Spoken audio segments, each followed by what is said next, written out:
Hello, everybody. This is Josh, and today we are continuing on our trek through Curse of Strahd. Now, we do have a bit of a sad announcement. Happy announcement alongside a sad announcement. One of our players recently got married. Woo! But that's also but that player also had to, unfortunately did have to dip out of the campaign. Mm. And Yes. it's very sad. It's like we're gonna miss her, but Yep. We miss you, Red. We're happy for you though. yeah. It's like no. It's like don't have a happy life with your husband. You need to stay and play D&D with us, or in Pathfinder. Just like that's what truly matters. On the plus side, it happens I to mean, be best case scenario would be both. Yeah. on the plus side, it happens to be unfortunately. Skyblaze's birthday today, who just so happens to be in the chat right now. Oh, Happy hey! birthday, Sky! Happy birthday, Skyblaze. Josh, are you cold too? Don't make me say it. Don't make me say it. Cold doesn't bother him anyway. Thank you. Oh. Yeah. That, It He's is. a fiery Joker is. after all. Yeah. It is 16 degrees outside right now. I imagine where Ave's at, it's like another ice age. With the wind chill, I think it's like minus. I think I posted it before. Wait, it gets to. Yeah, it's honestly not bad. I mean, it's only like, what is it here? -7? I think Only with the negative wind chill, 7. We get to Only. minus 20 degrees Fahrenheit. Oof. Yeah, I mean, yesterday was -24, which, okay, yeah, now we're getting a bit nippy. Yeah. So. Lucky, it's even worse up north from me. They had whiteout conditions on the road. I think I really but got too much. I really got too much gator blood in me to stand any type of cold, so it's really all the same. To quote Kane, it's only gonna get worse from here. Okay. It's supposed to continue on into tomorrow. Joy, and I have to take the garbage to the curb. The consequences of our action. You'll be fine. It's not that bad. Okay. So. Just throw it. All right. So. When last we left off with our intrepid adventurers, they had spoken with the son of Baron Vallaki, Victor, and he's had a bit of a crisis. He and the daughter of Lady Wachter attempted to try and escape Barovia, but it went horribly, terribly, horribly wrong. And now Stella Wachter's spirit is stuck in the ethereal plane. And the party's trying to get it back. Their investigations lead them to the refugees, who seem to be haunted by something.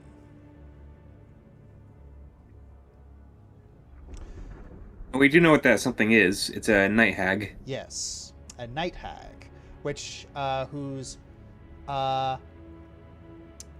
they need something from the night hag in order to fuel the spell to save Stella Wachter's spirit.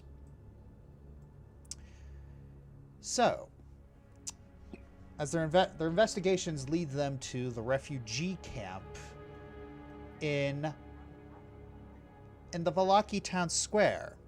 After Lady Wachter assumed power, she pulled in all of the refugees that were camped outside and camped them out in the middle of the town square until she could find housing for them.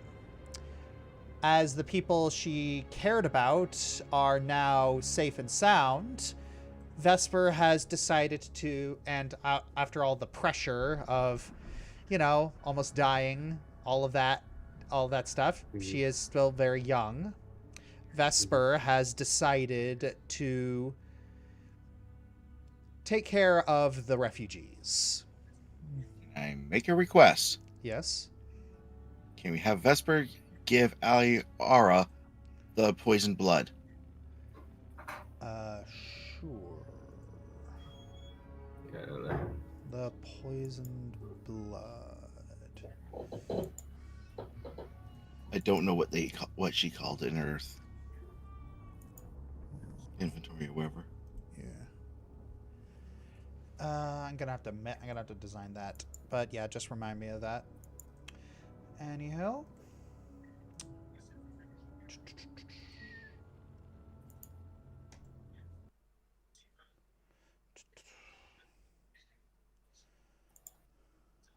Okay. Oh, everyone's old artwork. Gotta fix that. Okay. The map get darker. I was too. able to tell them apart. All right.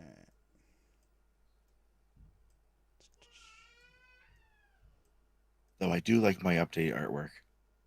Yeah, we all look really cool. Yeah. Yes. Oh, Oh, nice. I just noticed something with mine. That is a neat detail. Yes, I was particular about that. The necklace or the eyes? The necklace. Yes. Oh, Yes. Gotta move you over here, and I gotta frickin' start the music. Oh yeah, they included my necklace of knives. I'm so happy. Oh yeah. Okay, so you're all heading to the town square,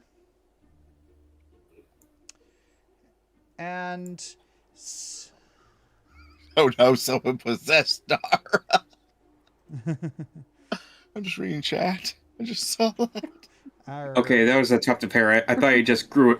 He'd also grown a third eye. Yeah. It does kind of look like you grew a third eye. It's a tough of fluff. All right, so He's like, Oh yeah, he has show off the artwork. decalcified Show it. off the artwork. Show off the artwork. show off the artwork. Okay, fine. Show off the artwork. I was about to say, yeah, he decalcified his pineal gland.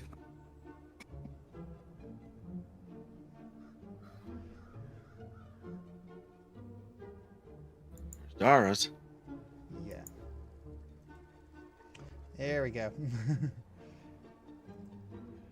What about everybody else's? Okay, fine. Oh my gosh. We can show them off in turn. We don't have to do it all at once, Abe. Yeah. Oh, All right, I'll show it off every time that a person gets into RP. How's that sound? Sounds good. Okay. It's the mid-season. It's a mid-season wardrobe switch. Yeah. That's Anywho. All right, so you all enter. You enter the camp, and you start looking around, and you're soon greeted by. Oh, before we do that, let's take some time to gather them around. Now, listen here. What we're dealing with is a night hag, which means we have to be a little extra careful dealing with this monster compared to others. Now, they may not be fae per se,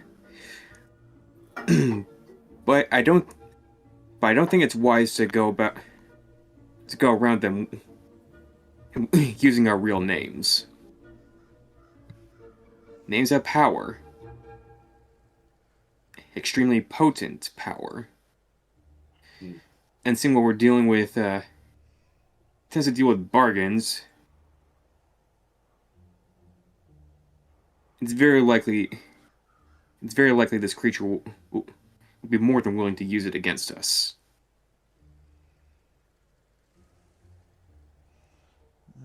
So before we head into the camp, I advise we we start thinking up assumed names so as to mitigate this risk. Mine's easy. Agreed. Just call me Jester.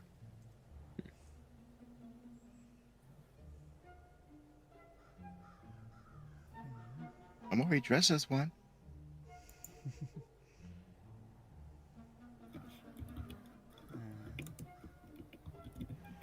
Wonderful. As for me, he may refer to me as Mr. Underhill. Original.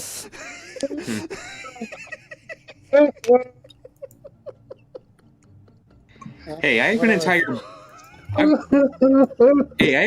Bilbo Baggins I am barrel rider routine thought up, so That wasn't Bilbo, that was Frodo.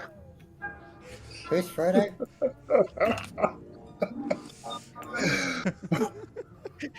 do you think it matters that Gollum which Baggins is stole the ring from him? Ugh. Oh my Yes, as is precious.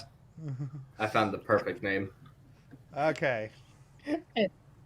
Hang on. I feel like what I said just went past everyone's head because I just said who's Frodo? Assuming you're all still talking in character. Just trying to make that joke. A character from a book. Yeah. Ah. All right. Now I'm wondering how many people in the refugee camp have the last name of Underhill. It's not non-zero. No, probably it is very. Let's just say it's very, very unlikely. Because if you've noticed, if you haven't noticed, most of the names of this territory have been Eastern European in nature. And that one flew over Josh's head. Nothing flies over my head. My reflexes are too quick. I would catch it. Catch it? Yes. All right. Anywho. So. Question. Yep. I assume hags are of the unholy trait. Yes, they would be. Well.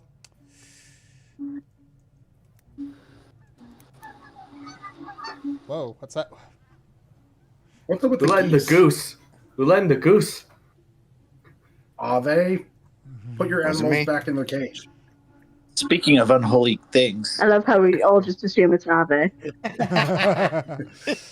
Oh, Uh, Canadian goose. I'm I gonna. figured it was just feedback from the ambiance. Yeah. Oh, that was the ambiance. Okay, so if you are going to do that, Germo, I'm gonna need you to roll a religion or society check.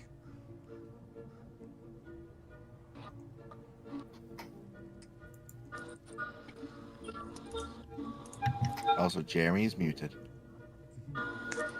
No, yeah. I'm not muted. I'm just looking for. There he is. Or you push to talk, one of the two. You said religion? Actually, Society. let me just do this for you. 1 second. Oh, there we go. This looks pretty good. All right. Yeah. Good roll. First roll of 2026. Let's go. Yeah, first roll 2026. And yes, you do know that night hags are unholy.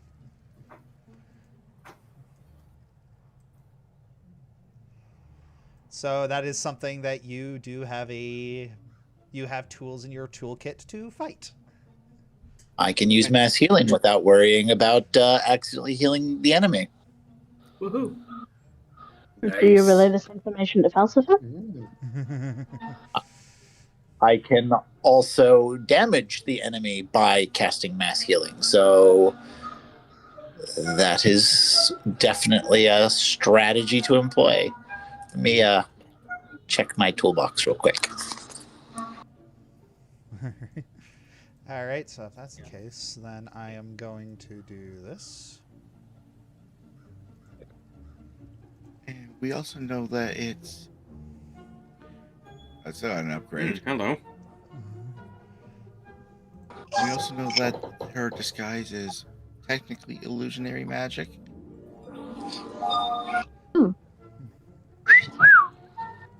Yeah, Gray looks good. Did you also give the same treatment to his werewolf form?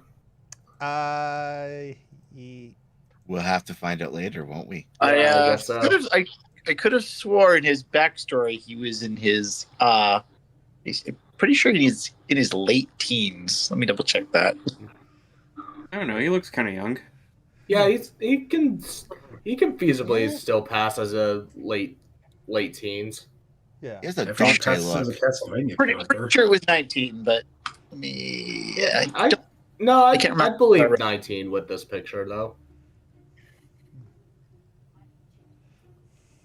Mm-hmm.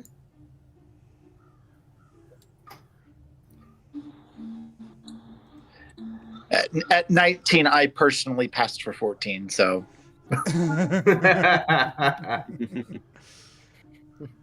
Yeah, we have a family of baby faces. Anywho, I'm the opposite problem. When I was 14, I passed as 18. all right. Only counts as a problem if you're trying to get into a liquor store. Yeah.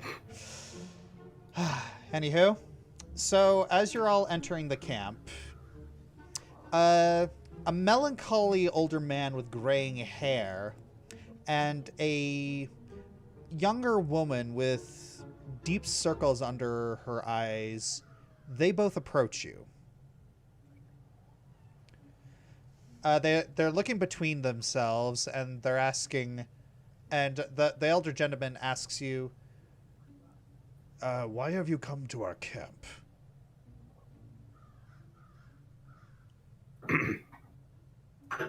We've heard rumors of a possible contagion going around. Nothing too serious, but for the sake of the city and the camp's health, we figured we'd investigate.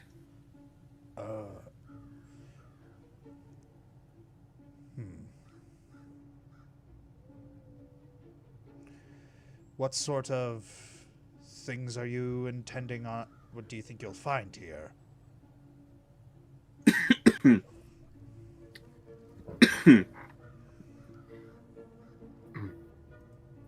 Oh, the usual coughing fits,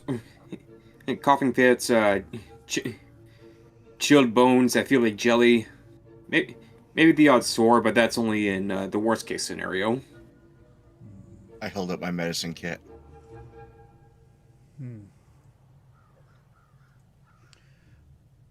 It's the two kind of exchange a glance, and the younger woman, she walks up to you and says, "Well, it's not quite exactly a physical ailment that people are struggling with. It's how do I put this? About a good number of people in camp have become, I should say, it feels like an addiction." Addiction. Mm-hmm. A sort of restlessness that you can't exactly put your finger on. Yes, and it always seems to happen after they purchase stuff. They purchase pastries from a peddler. This peddler. Describe them. She's a old woman, friendly face. These pastries wouldn't have to be pies, would they? Well, I guess they could be referred to as pies, yes. Matthew just like casts a knowing look towards Johannes. I'm gonna roll perception to sense motive just in case. Worth it, drooling. All right. Remembering the pie. All right, Good so roll. you're looking at her. You're looking at both of their expressions. It's you notice there's a slight glint of hope in her expression, but yeah, you note that she looks very tired and she looks very what's the word? Haggard. Haggard, scared.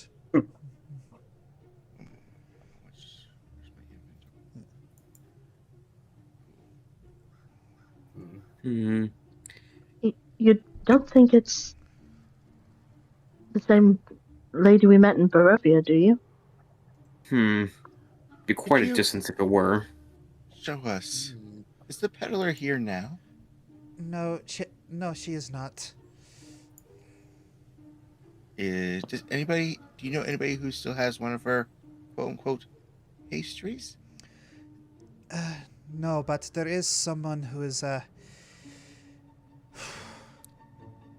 Who was the last person who bought from her recently? I can show you to him. His name is Franz.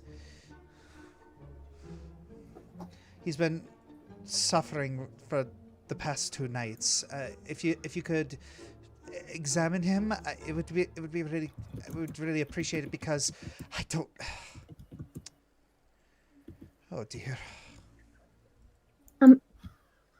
I could take a look. I mean, me or Gray, I guess. Yes, please. All right. So they take you over, and the man, he says, I warn you, the man Franz, he's a widower. And he just recently lost his children as well, and is likely still grieving or disturbed. We will take that into mind, Conrad. And another thing is that he's had this addiction. It's worse with him. He's had this strange wasting disease ever since nightmares first began. Did he describe these nightmares in any detail? Bits and pieces.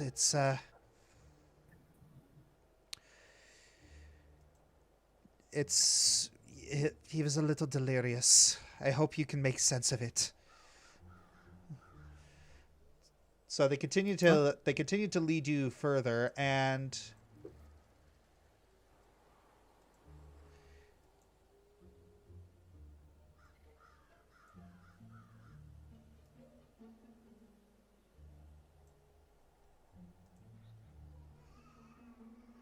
so Aw, there's a floppy in the picture. Oh, Floppy candy. So, within this sagging, cramped tent lie 3 stained pallets, 2 of which are child-sized. An old and patched stuffed rabbit lies across from the closest pallet, its black button eyes staring sightlessly into the air. Young woman kneels in the mud beside the full-size pallet, clutching a bundle of wilted herbs in one fist and holding a damp rag over the forehead of a frail, gaunt-looking man lying across the pallet. The man's skin is pale and drenched in sweat, his clothes torn and ragged. Wispy, scraggled hair rises from his wrinkled scalp, while his face, illuminated beneath the dying light of a single sputtering candle, is etched with exhaustion. A full moment passes before you realize that this ghost of a man is scarcely older than 30. Oh. Real quick, DM, may I roll nature to determine like what the herbs the woman is holding are?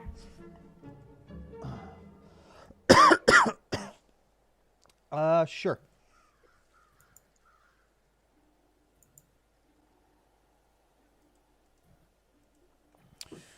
Uh. Yeah, you're not sure what these herbs are. Well, I tried. Could I roll a nature check? Sure, you can try. Yeah. I figured I the mean, ranger she tried is our first resident. before- Yeah. She is a resident expert on these herbs. Well, I am a ranger. I would probably have knowledge Let's of hope I that roll too. well then. What's this? A ranger caught off his guard.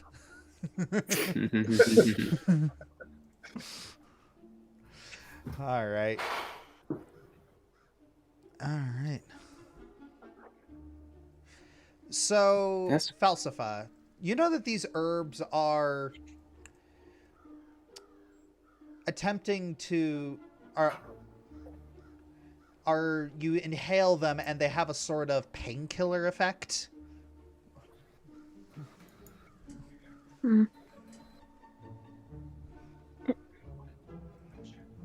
Is he in much pain? I'm speaking to the nursemaid. The woman looks up to you. It's just,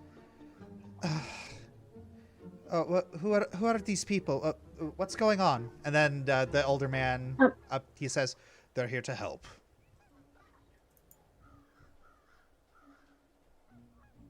My name is looks at the rest of the party. Not sure if we're doing pseudonyms yet. You can call me Blue. All right. Not gonna sing it. I see. Well, I've been. This is my brother, Franz. I'm Nyanka. I've been tending to him since this morning, but I can't identify or treat his condition. Can I have a look at him? Sure. If you. I would like to look at him as well. Yeah. As the both of you approach, the man's eyes just suddenly shoot open and he looks at you. Johannes takes off his shades and looks back. Are you demons sent by Mother Night? Come to drag my soul into the mists? No. No. Mother, I'm a not Mother god. Night, but not Mother Night, but Mother Moon. If that answers soothe your soul, he says as he stares his eyes unblinkingly into his. Think about his eyes. How are his eyes? How are his eyes? They Like, are. Is he actually seeing with them, or Yes, he they is. dilated? That he's. Well, they're more pinpricks, if anything. So yeah, he can see fine. Yeah, it's that Nyanka looks at you with a very pitiable look. Just, I'm so terribly sorry. He's just been delirious ever since the nightmares and sickness began. Josh, I don't know if you stop using aura sight. Oh, aura sight. That's the whole. Yeah, that's a whole. That's what I'm trying to say with the him staring into his wild eyes. I see. Okay. All right. Hopefully our friends here will be able to alleviate his memories soon, Dadagaya.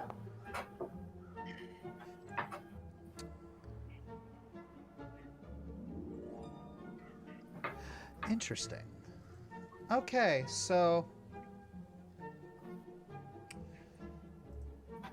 I would like to cast Detect Magic, see if there's any magic at play. okay. 1 second. Okay, so let's see if I can move this around. Okay, I'm going to PM you some things, Okay. so you can have fun with talking them through. And yes, you may also cast Detect Magic. Y'all do all of magical dosing. All right. Name. Yeah. Okay, so I figured it was only a matter of time before he renamed that. Okay, yeah, it was only a matter of time. He just had to come up with a good name for it. Okay, so I'm having to give you a lot of information now because the roll was a critical success. Ooh Heck boy. yeah. It wasn't. It wasn't. First- It wasn't a 20, but it was a critical success. Yeah, First- and I also match first his crit. and I match his Success of esoteric 26. ramblings with my own. Not Mother Night, but Mother Moon if it helps soothe your soul. All right. The first critical success of 2026. Yep. What Okay. was this? $100 donation? Oh, do you want me to start Oh, what? donating Oh. now? Oh, you're funny, God's little princess. You're funny. You're hilarious. You are. You did a funny. You are. You did a funny. You're hilarious. I think Thank we'll you. start for the first donation of the year. Yeah, first donation of the year. Okay, so need to start with that now. Cheeky little. Do you want me to stop donating now? You cheeky little. We love you. Well, you know, you could, if you wanted to, join the Dragon's Throat campaign with that amount of money per month. All Our right. spot's open. All right. Well, too soon. That's a boon. Draw from the critical hit deck. Actually, Dragon's That's a Throat curse. Oh, Ooh. okay. Do we have a cancellation Oh. for that? That is a Ooh. boon. Let me check the boon curse list. That's a boon. Let me- Yes, we do Let have me- moderate curse cancellation. Well, can we use it to cancel one the quicken? Why would we want to cancel a boon? Because it says cancel a boon. It says cancel moderate boon. These are major boons. Okay. All right. So, what are the what boons do you currently have? Let's see. We have we Weekend have- Lackey, level permanent item, NPC, ally, quicken for 2 rounds, got 2 of them. Draw from crit hit deck, helpful story hints, and moderate curse cancellation. All right. You lost the weakened lackey next combat. Okay, We can. That's fair. Hey, that was the only one that we had. Yeah. it's fine. All right. Well, we can't edit our list because Red's the one who made the list. Okay. All right, somebody copy paste and add this. All right. I can do that later. Done. Oh, Thank never you. mind then.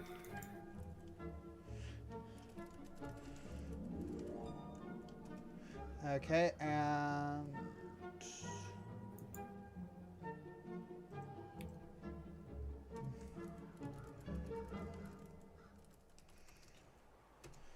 okay, I just sent you the thing, Madzai. Hmm.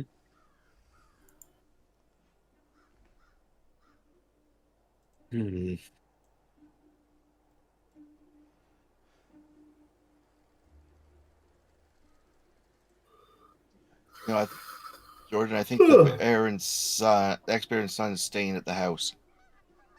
Yeah. Also, a rum boon. Okay. NPC ally, your next level. No. An NPC ally, your level or below, joins next combat. We got 6 of those. Yeah. Also, remember, this isn't normal Curse of Strahd, so... Yeah. Yeah.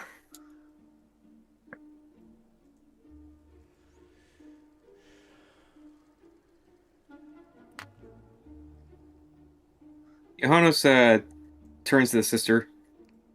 We've heard that he's experienced some tragedy recently. Do you mind telling us a bit about that. Yeah.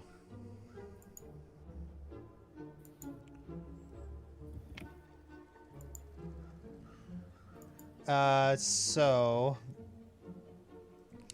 yeah, the woman, she starts rubbing her arms a little bit. About 3 months ago, not long after his wife, Elena, died of illness. My brother, he joined. The same illness? Sorry. My brother, he joined the first 24 refugees who left the village of Barovia for Vallaki. And he brought his 2 children, Fyodor and Myrtle, 7 years and 5 years, with him, and we are hoping to keep them safe from Strahd's servants. And Would Strahd be interested in him? not Strahd specifically, but, you know, some of the monsters out there, they are quite ruthless and sadistic. And a few weeks after arriving in camp, he began to purchase some of those pastries from the peddler. And he said that these pastries allowed him to dream of his wife. He returned to his arms as though she had never died at all. He purchased those pastries a lot. He spent hours, then days lost in peaceful dreams. And eventually his savings ran out, and then her gaze drifts to Franz, and there's an expression of disappointment on her face. Just disappointment, rage, disgust, sadness. Unless he paid a terrible price.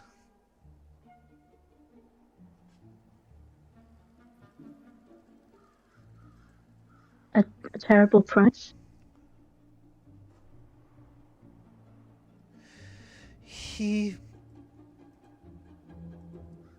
And she swallows. I need to change the music for this, because this is not appropriate music for what I'm about to say.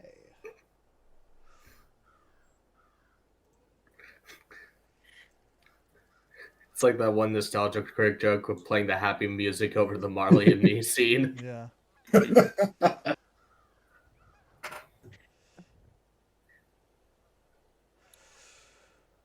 Wait, that would be inappropriate? I'm gonna mute my speaker because I think Dad's TV is coming through. All right. So, 3 nights ago, Franz led his children past the tree line at the edge of the woods, and the peddler placed the children into a magical sleep and stuffed them into a sack that she carried over her shoulder. In return, she promised him as many dream pastries as he could eat each time she returned for the rest of his life.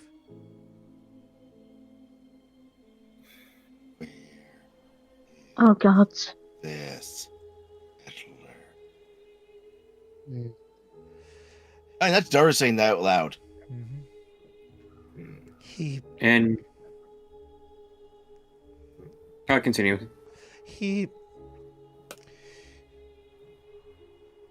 As he turned to depart, my brother, he heard his daughter cry out for him in her sleep, and he immediately regretted what he had done, and he demanded the woman return his children at once, and she laughed and told him that their bargain was final, and then he attempted to try and take them by force. And she put him to sleep where he stood, and when he awoke, she was gone. As were my niece and nephew.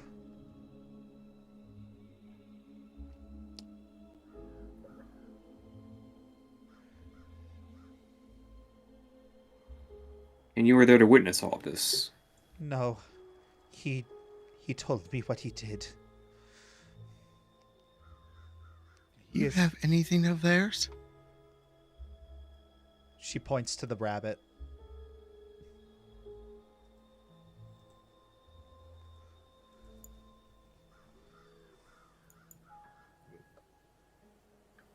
Hey, Josh, I'd like to make a note of something. Yeah. Now that I've heard of who this peddler is, they are now my hunted prey. Yeah. Bounty hunter Ours- dedication. Yeah. Oh. Ours Yeah. eyes have a tinge of red in them right now. Oh yeah. I just. Oh yeah. Matthew and Dara right now just like. I think this is the only thing we are ever going to agree on.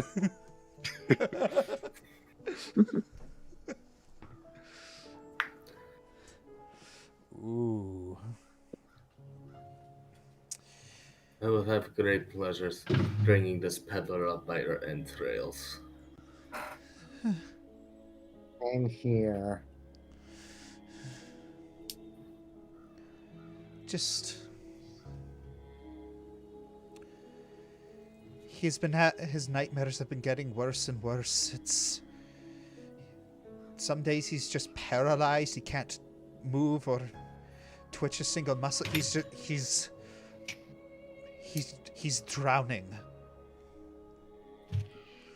Can I do a medicine check to see if there's any kind of medicine that would relieve people from having nightmares? Out of character IRL, I know there's such a thing. At least temporarily. This until one- we- Johannes This wouldn't be. Johannes puts This would Johannes not. puts his hand on Dara's shoulder. I don't think any medicine will help in his case. Yeah. He's that- been stricken with a curse. Can I roll a medicine check to at least check him over physically? You can check him over physically. Can I roll occultism to see what kind of curse he might be suffering from? Yes, you may. And did I detect any magic earlier? Quite a lot of 25s. Yeah, you checked him over, and sure enough, there was a ping of magic on him. And Falsafa, yeah, this guy is. You don't know exactly what condition is affecting him, but whatever it is, it's going to kill him very, very soon if nothing is done. Johannes? Yeah, this is a night hag nightmare that he is being that he is being tortured by. And the only way to end that is to either kill the hag herself or to strike a bargain with her. I have a spell that can transfer curses temporarily. Would a reprieve, even for 5 minutes, extend his life at all? It would. Unfortunately, I would have to prepare the spell. You're getting the music feedback through your mic, Jeremy. Yeah. He doesn't use headphones, so. Yeah. Oh, by the way, my detect magic is at level 3. Yes, it is. That's fine. You learn the rank and level of the most powerful magic effect in the spell detects, as determined by the GM. I'm going to guess there's no actual spell involved in this I can learn of. Not a level of the spell, but there's a level of effect. Is there time for me to prepare the spell in order to give him the reprieve? No, you would need to wait until the end. You would need to wait until your daily preparations. So. Judging from the current state of his curse, how much longer could he last? How much longer could he last?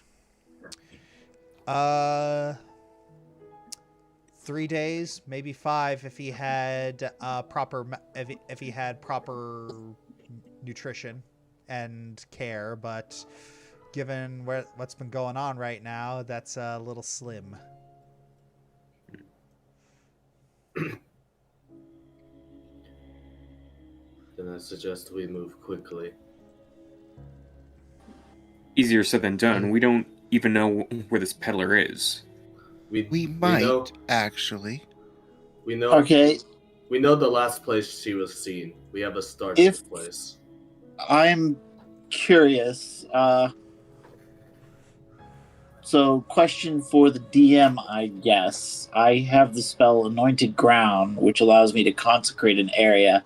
It would give him a bonus to saving throws. I don't suppose that would assist him in his situation. It could. It would. Yeah, that would actually help him. Well, it's worth a shot at least. Mm. Okay, I guess I will. At the very least, it'll help protect him from any further attacks from the hag. Okay, All right. Time being. I'll anoint the ground of the house. Okay. So, well, it's a tent, but so Gray, Well, you begin to anoint the. You set your So you begin sprinkling with certain oils around this little tent, and then you stand in the center. You speak a little incantation, and as you finish, there's like this small little burst of light, and as that happens, the man frogs. He awakens again, and then he just grabs Gray's leg. Just like, I can feel it. The heart of the windmill. 3 black hearts beating as one in the millstone. The gnarled arm, it holds the key. And then he collapses. are the 3 black hearts the 3 sisters in a coven? I'm And the children. 3 children? No, typically hags are a coven of 3. He said black hearts.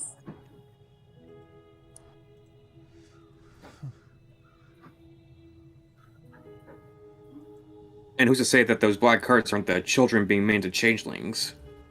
Oh, jeez. Or worse. So,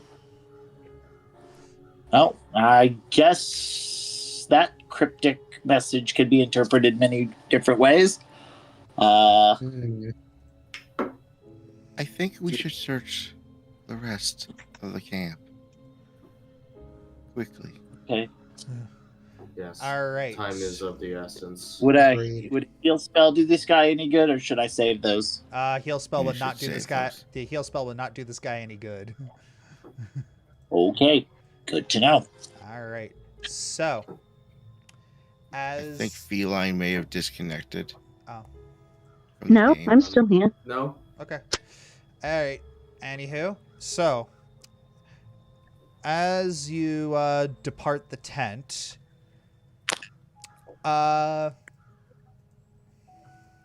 Johannes, you receive a message. A written message or... A message in your head, and it sounds like Victor.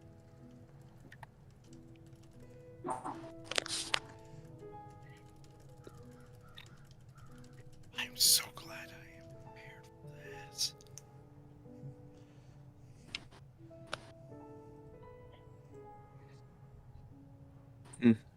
If you'll excuse me, everyone, I have some matters to attend to. Quickly. I have some matters to quickly attend to. This shouldn't take long. Would you need someone to accompany you, Johannes? No need it. I'm just heading back into the city walls. Alright, but still, Be cautious, my friend. All right. It's not letting him go alone. You know what? You know what, Matthew? Maybe it's best if you came along as well. Very well. We shall rejoin soon. All right. So, after all that, It's still morning, right? I'm looking at the clock. yeah. Okay. Yeah.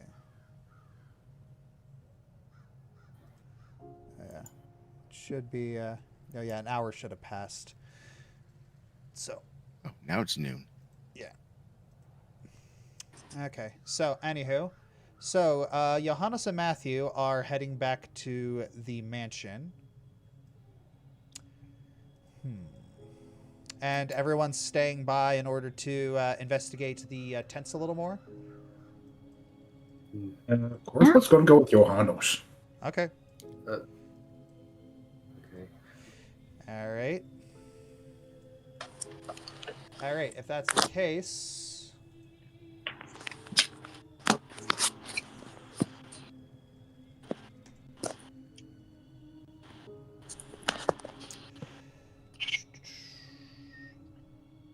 changing up the music.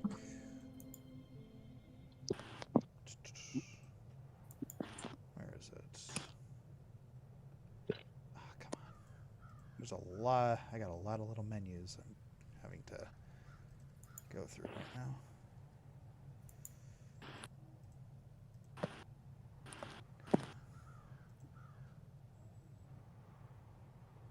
Okay. All right. So, heading back, you come across Victor again.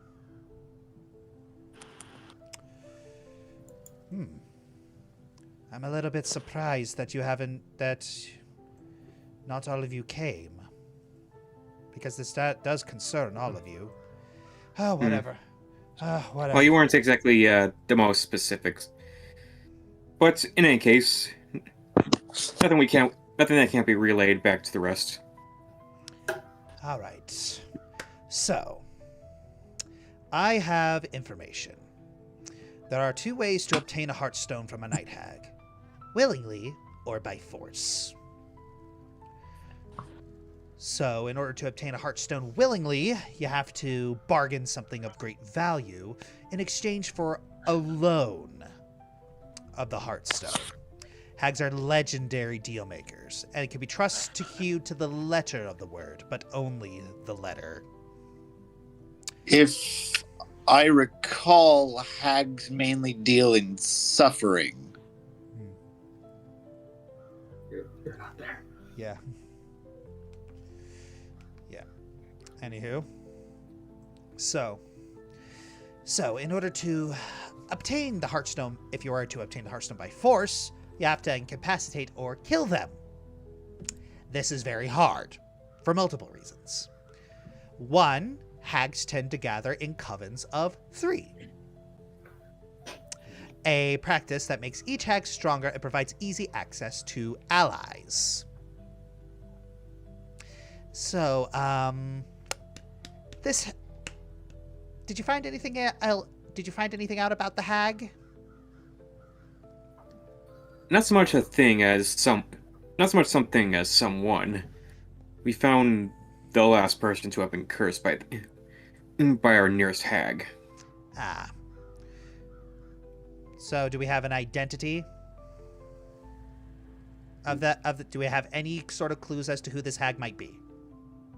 Apparently, the hag is going in the guise of a pastry peddler. His eyes widen. Her? You know this person. Yeah, that weirdo who keeps... It's like I've seen her occasionally out my window, but like, what? Her? And she's just... Oh, gods. All right. Okay. Do you know if she has any sisters or daughters? Not to my knowledge. Great. All right. Anyways, so here's where the real complication comes in.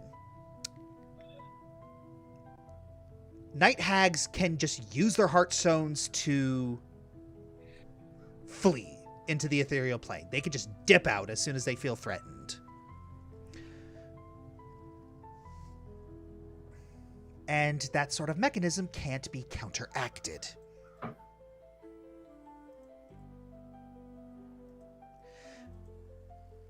So, in order to... Well, it can't be counteracted mid-fight. You will have to prepare. We will need to seal them in a binding circle before initiating hostilities. Also, Binding circle like the one on the floor over there. yes, but no, that's not a binding circle. That's a teleportation circle. One that didn't work. Anyways, you will also probably need silvered weapons. Well, that we have in spades. Yeah, Matthew pulls out his long spear. Oh, wow! Where'd you get those? A personal favor from courtesy of the new mayor. You see his expression. You see his expression pale a little bit. Ah.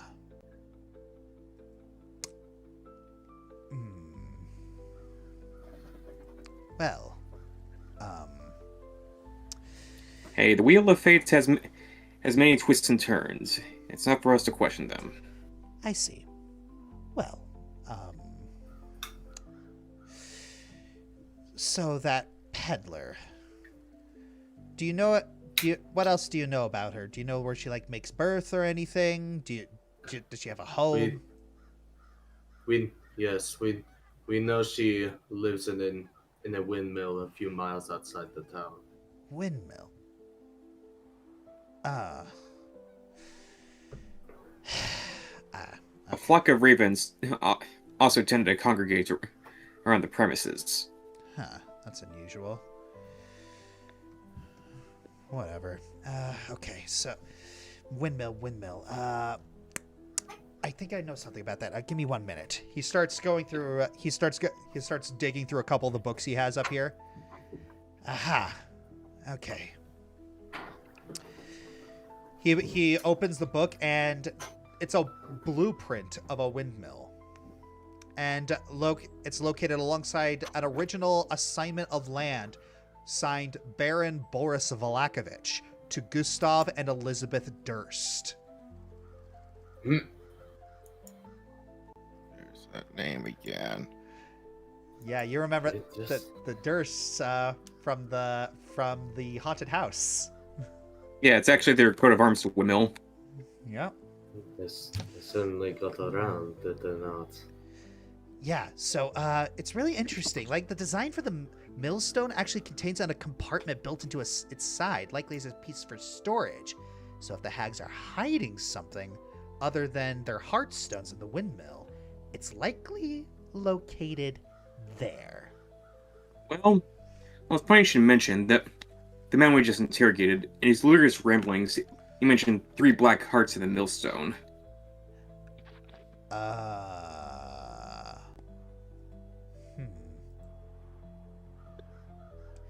Interesting.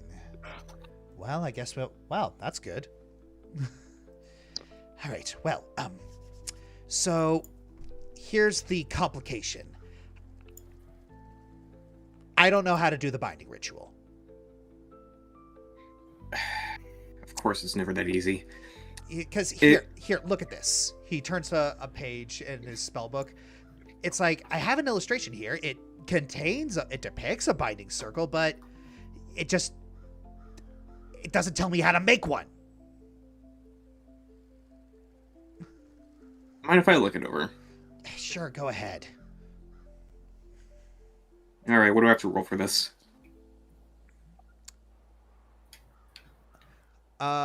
You can Yeah, you would have to roll either Arcana or Occultism. Yeah, occultism's a safe one. So, actually, before I do that,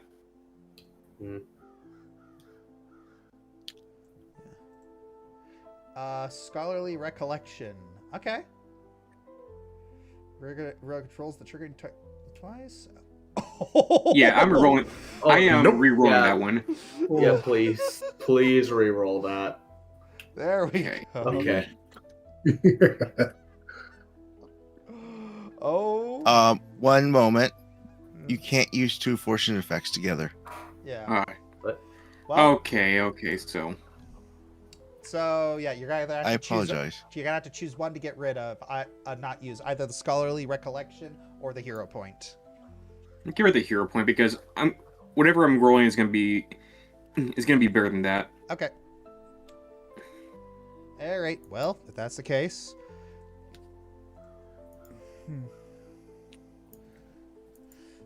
So you're looking through this binding circle, and you're looking at this binding circle, and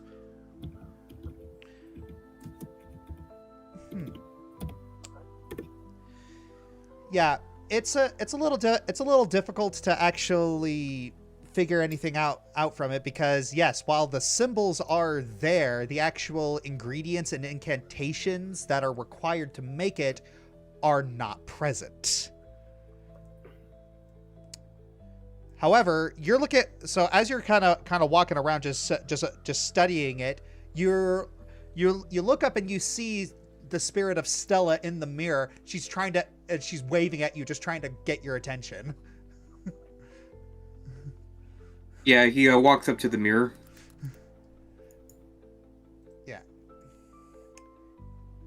Yeah, and so Stella, she's pointing at she's pointing at the symbol in the book, and she's pointing at her eyes, and she's mouthing something. I roll perception to see what she's mouthing. That would actually be more of a society check. All right, hold up.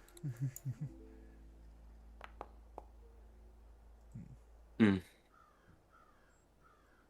it could have been worse. Yeah. I think I might re-roll that one actually. Oh. Okay. Yeah, 14's not that great. There we go. Okay. That's good enough. So, you're set. You see her mouthing, "I've seen that." You've seen it? Yeah. Where have you seen it? And she looks towards Victor, and she's signing. She's like doing hand signals. Victor tilts his head, and his eyes. He's like, No, you cannot be serious. No, absolutely not. No, we are not going there. Going where? Going where? Oh. Jinx, you owe me an ale. So... I'll buy it. All right, so Stella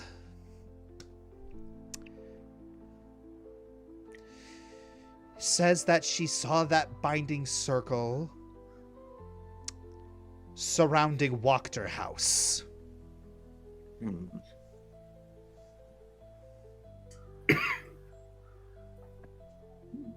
Surrounding it how? Like it's part of the landscape? He looks over to Stella. She's doing some more hand signals. Yes, the whole estate, apparently. It's, she's tried to enter in order to try and communicate with her mother, but she can't. So, if that's the case, then Lady Wachter might know how to create one.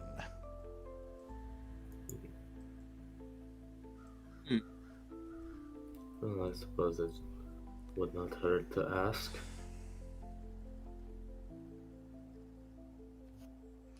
Look, you don't have to come with us. just knowing that just knowing where the circle is should be more than enough. Yeah, it's he folds his arms and starts shuffling his feet. It would probably not be good for me to go there.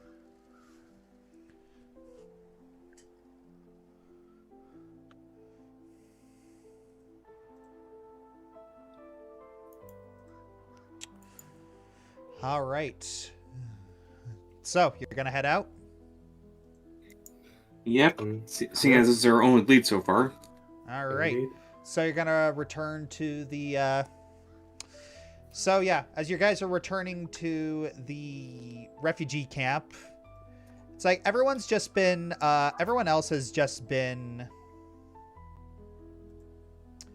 trying their best to tend to a lot of the refugees, you know, getting them situated, helping a lot of the officials, helping them find housing, tending to the ones who are actually sick and not with curses. You occasionally come across ones who are not as delirious as Franz was, but yeah, you could still tell that some of them have been, as you ask questions about the peddler, they're just like, is she here? Like, can she give us food? Is she selling? A lot of them are like scratching their arms, you know, like scratching their faces, having a lot of nervous tics, telltale signs of addiction. Mm-hmm. I know it's probably too late to ask now, but when we were visiting the MO, none of us happened to use our actual names there, did we? No. Nope. No. I don't think any of us except Falsifa said their name, and even then she used a pseudonym. Yeah. No, I mean when we visited the windmill on the way over.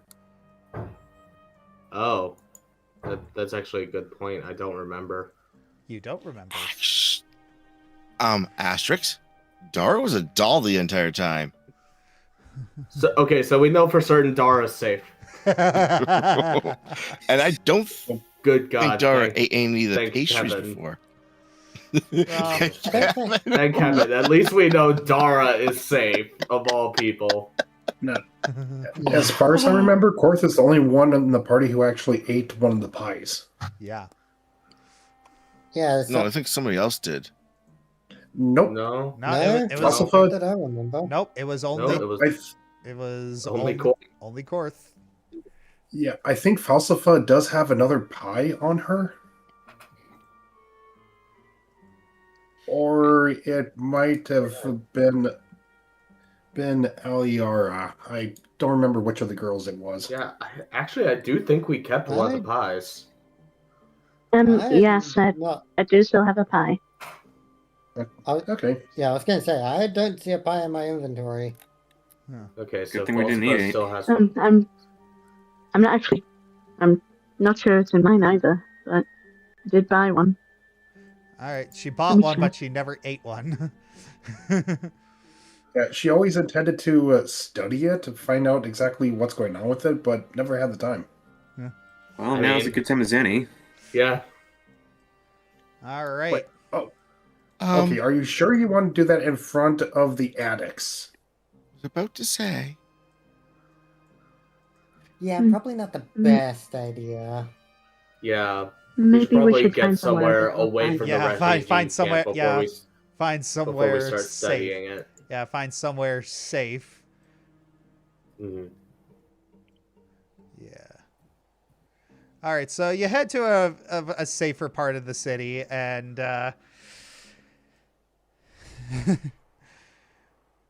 all right. So Falsifa, let's see how the that's okay. So you're gonna try and study.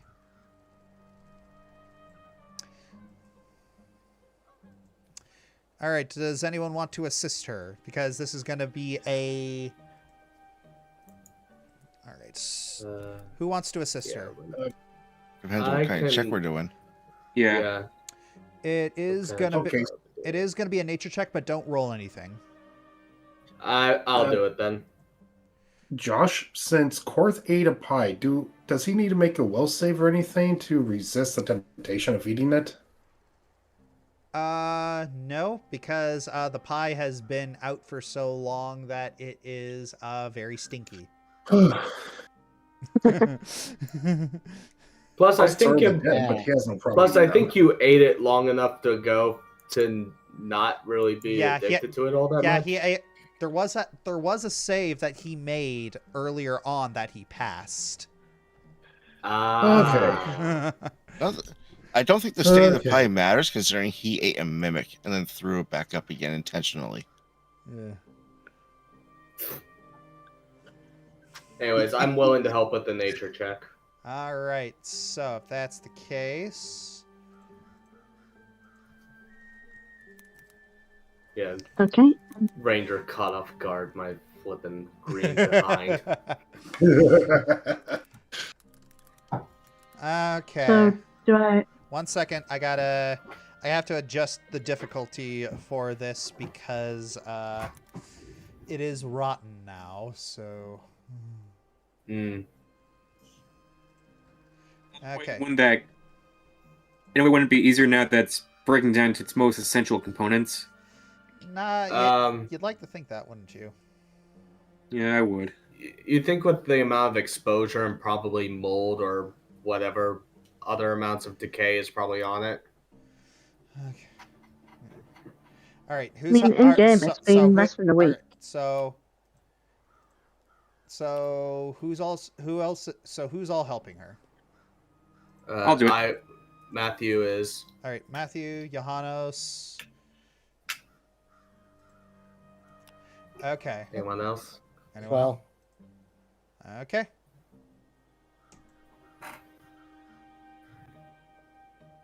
Time to roll? Yep.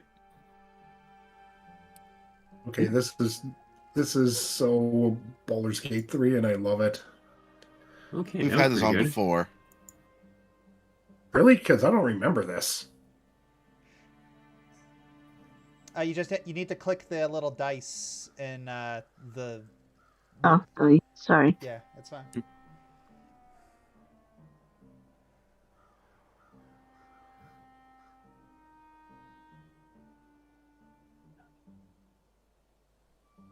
It's a shame because the other one was a pretty good roll. Yeah. All right. So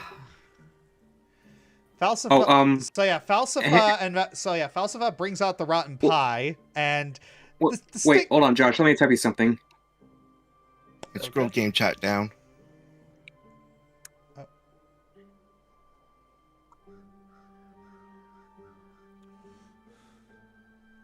Once again, I fail.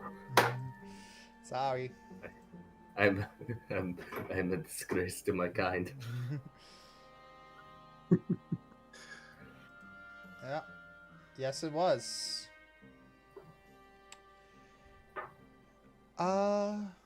So here's the thing. Falsafa pulls out the pie, and it's a little rotten right now. It's a little rotten, a little gross, and that does affect, Falsafa and Matthew's ability to identify it. Johannes is a little more, is able to hold his constitution a little bit more, and he starts he starts smelling, poking, prodding on it. He flips through his book, and I'll let him decide how he reacts to this.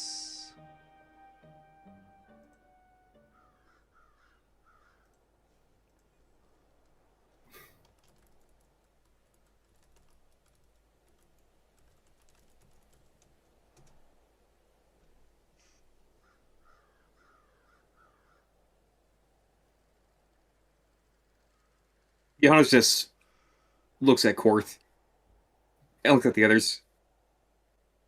So, how many of you have actually eaten the pies? I believe it was only Korth. Okay, so I that's know I haven't had one. okay. So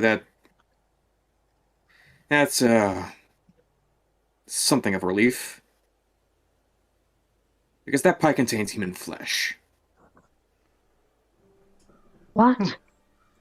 Wait, Sorry. you don't mean?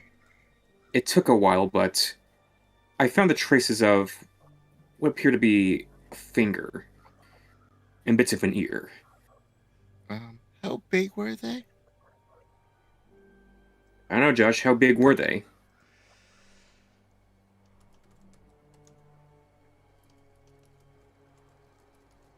They, let me.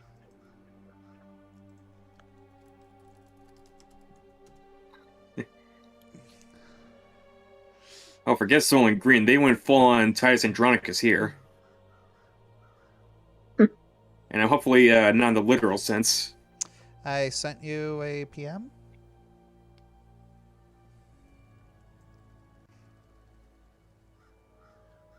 How many of you have, are you familiar with how tender veal is? Yes. Why? Because the meat in there has the same consistency. Did you tell us about what happened in the mansion? Yeah, I realize. Well, yeah, I realized the information about the Yeah. about the binding circle. Hmm. And with that, Veal. You don't mean... Dar's gone. Could it be... Johannes just gives a nod. Oh my gosh. Yee. God damn it. Anywho, it's just yeah. You see, Arena. She, as you described, the human flesh and the veal. Her face has just gone absolutely green. Arthur's just Like- licking his lips. On a scale from Matthew to Korth, levels of Korth, come on. greenery here.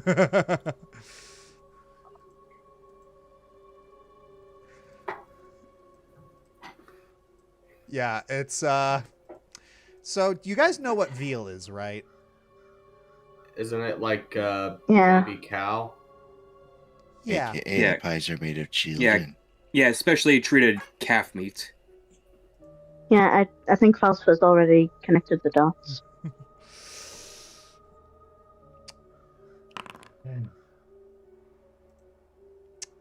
Uh-oh. So let's see. So let's see who this happens to. Let's see who loses their lunch learning this information. All right. I was not expecting that. Dar Yeah, doesn't I was have a expecting one to stomach. expect something, so it doesn't That count. must be one violent vomiting fit. Yeah, it is. It's going to be a very violent vomiting fit. Let's see who loses their lunch. Oh, come on! Seriously? Okay, with how much he hates around Korth, he should be used to this by now. Oh, Hence why come he's the one who actually on! passed that check. Sorry. It's residual nausea from dissecting the rotten pie. Yeah, despite Johannes' stoic demeanor, he just can't maintain anymore and just turns around and pukes in the nearest trough. Yeah, just he held on admirably, but even he has a limit. Mm-hmm. So yeah, just even he finds it horrifying, you know, children being baked into pies. Yep. Went full on Titus Andronicus here. Yeah. Hansel and Gretel. Yep. It's Arena holding her own. Maybe we should follow Dara to walk their house. Right. She looks at the pie. That used to be. What should we do with it? Burn it. Bury it, perhaps. Send Give it them back to some the semblance of hells. dignity. Gray, could you?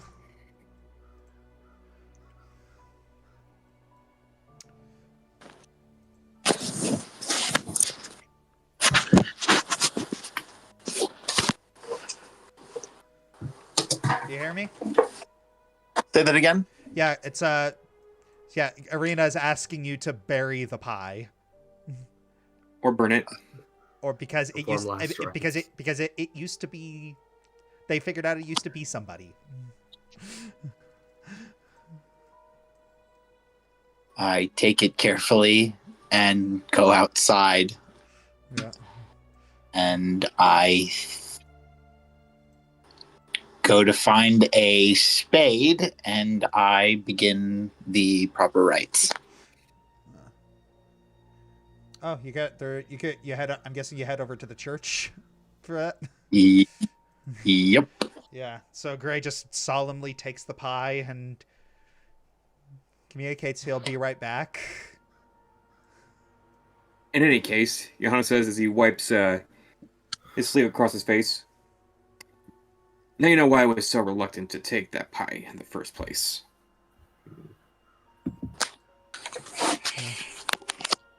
So we're in agreement that we are killing this hag. Oh, without a doubt. Good. I'm pounding on the door. Yeah, it's a. So yeah, it's a. So yeah, Dara has sped off already, just like pounding on the gate. One of the attendants moves over, just like, what? Jeremy, you're breathing. Yeah, Jermo, it's you're making a lot of noise. Okay, so so Dara's like banging on the. So one of the servants goes and just like, whoa, hey, what's up, what's wrong, what's going on? We need to speak to Lady Walker immediately. All right. It's he lets you in. It's he knows you and knows that you're honored guests.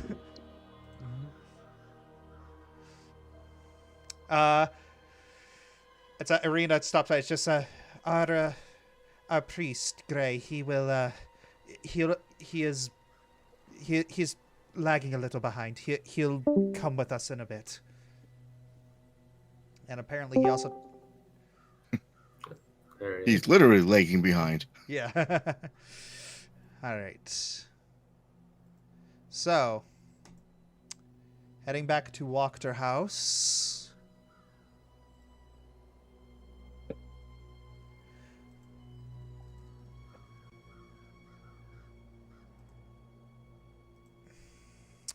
Let's see.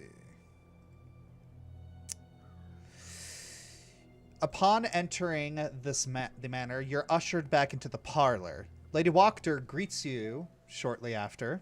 It's hello, and oh. She notices your rather grave and disturbed expressions. Get a mirror now. She I don't know if it works like that. She turns and says, Halik,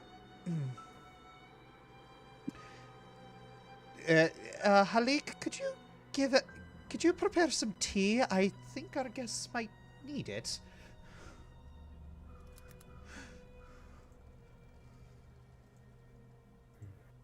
All right, so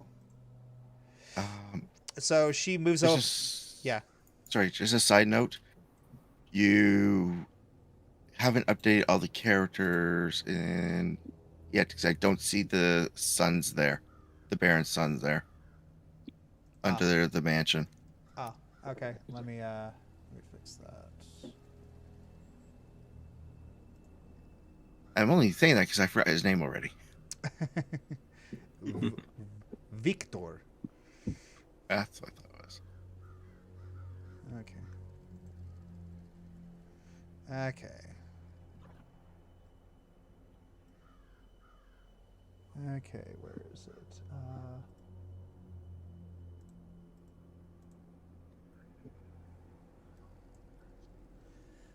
Okay. Oh yeah, Actually. you've actually met all these guys. 1 second. Oh yeah, there's a lot of characters you actually met that I haven't updated. Why are you being? Oh, why is it being stupid? Is it just me, or does she look like the evil step? Yeah, Cinderella's evil stepmother with the bloody nose. Yeah, Lady Tremaine. Yeah. Alright, anywho. So she looks at you and she sits you down and just what is something wrong? It looks like you've seen a ghost.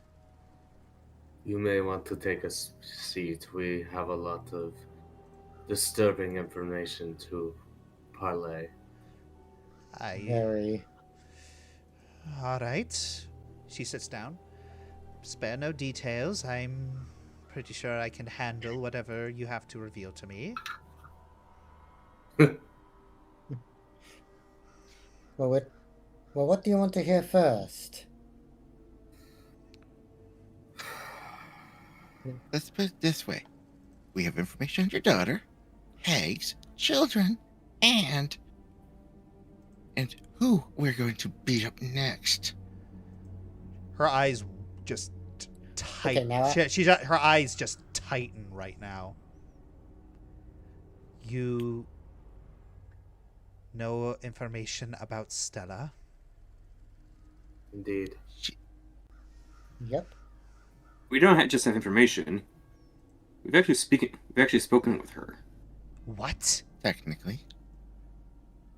How? What? What And are... I might have a way to speak to her more directly. Explain yourselves now. Mirror. Hopefully it works here. She tilts her head and she says, Halik, fetch me a mirror.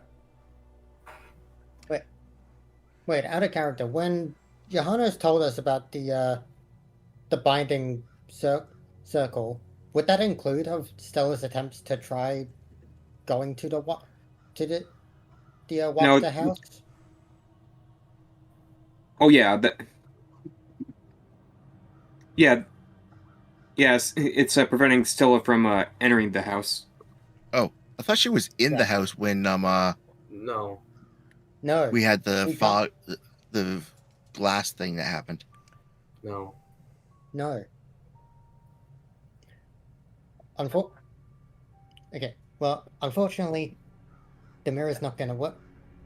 Well, what Dara's requested with the mirror isn't going to work, since from our understanding, you have a binding circle around your house, don't you? How did you learn of this? We can explain, but that binding circle is what's preventing Stella from talking to you as well. Yeah, who do you think told us of the spell? Her eyes just twitch. Next question. Is this some sort of cruel joke? Hardly. Does it look like we're joking? Like I'm joking, says the doll in the jester costume. You look. Oh, you had better have some damned good proof of this.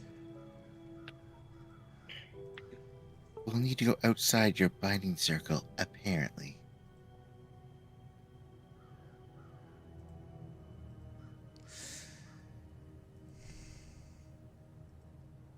If this... With the mirror. right. We have, with all due respect, Lady Wachter, we have already placed a great amount of faith in you. We would be privileged if you would extend the same courtesy to us. All right.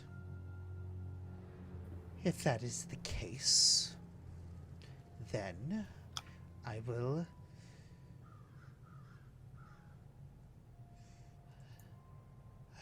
endeavor to give you the benefit of the doubt. So she stands up and walks outside with the mirror. So she walks outside with the mirror. She's like, all right, so what's supposed to happen now? Just look through it and look around as if you're looking through a looking glass. All right. Quite literally. She pulls it up. She pulls up the hand mirror and just starts looking around. She's turning around. She's turning around just, and nothing's happening. She throws the mirror down and just looks incredibly angry at you. How far away from are we from what's You're a good distance away from the house. not from her house, from the old Baron's house?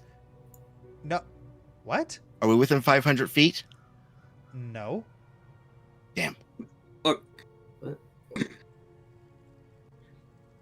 I just Johannes says, look, apparently my friends can't exactly communicate this very well, so I'll just say it. We need your circle to help get your daughter back. I said I need proof that you are being honest, and right now I feel like I'm being given the runaround.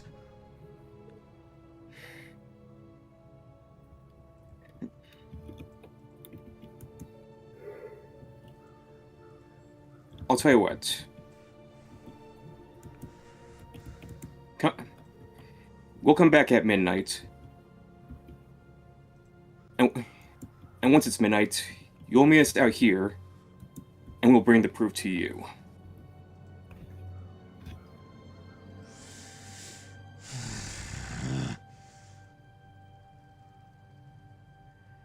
You are on very thin graces of my favor right now.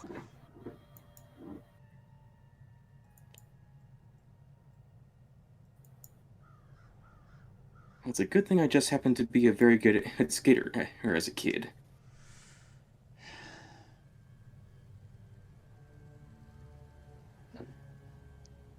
All right.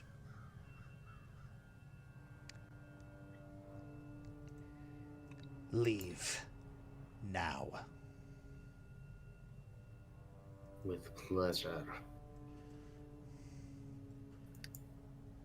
So, as soon as they walk far enough away from the mansion, Giles just slaps Dara upside the head. What in the nine hells were you thinking? Angry. So you weren't thinking. Of course you wouldn't believe us. Have you ever considered that maybe it's just that specific mirror that's attuned to the ethereal plane? You think devices like my lantern or that mirror grow on trees?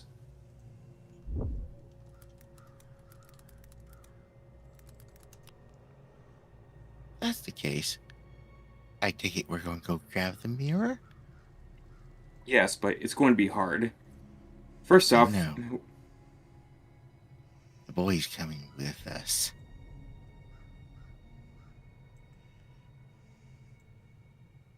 And Dora runs away.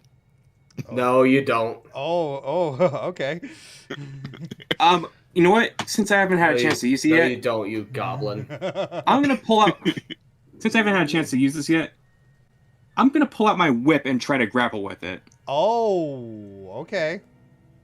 Hold on, let me...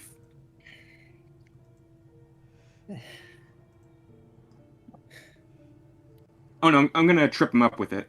Oh, you're gonna trip him. All right. Yeah, that's all. Yeah. Here, let me find the action. Do you just dislike us enough, Ave, that you're constantly trying to get away from us? Okay. No, I'm running to the other manor. Yeah, and that's exactly what I'm trying to prevent. No, I get that, but it feels like every other story beat, you're trying to get away from the party. Yeah, and I'm playing a stop this immediately. Yeah. Roll athletics. Roll in athletics. Knock a creature. Unfortunate. Yeah, I'm rerolling that. Oh, you're rolling that. Oh, okay. Oh, okay. All right. Would it be a contested roll? Yeah. It would not be a contested roll on it, actually. Yeah, it's against really? its DC. Try knocking a creature to the ground. Attempt to athletics check against the target's reflex DC. Against reflex DC, and that is a pass. Dara has been tripped. All right, Johannes pulls out his bullwhip, lets it fly, and tangles Dara's his leg with it, and yanks him back. And before he can get up again, I'm gonna grab Dara by the collar. Oh, there we go. And Josh was waiting for that, weren't you? yeah, Oh. yeah. And so Dara, as you grab, you grab him by the scruff of the neck. Dara just vanishes out of existence. Hang on, it's a will to see, otherwise I become dazzled. Yeah, and Oh yeah. Okay. I can't roll it though because my token isn't selected. yep. So I'm just going to have to do this for y'all. Uno momento. It's I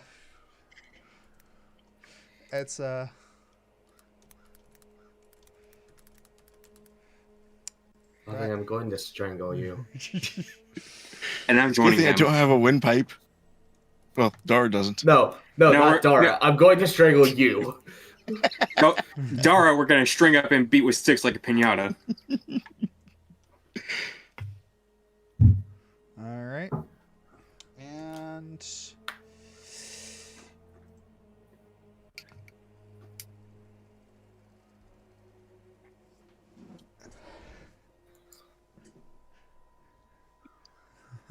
everyone needs to roll the dice.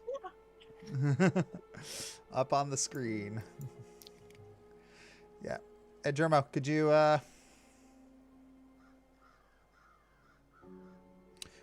click the dice on the screen, please? Just one short.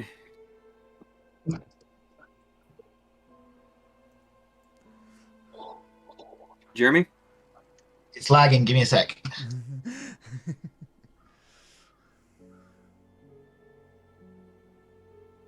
God damn it, Dara. Oh.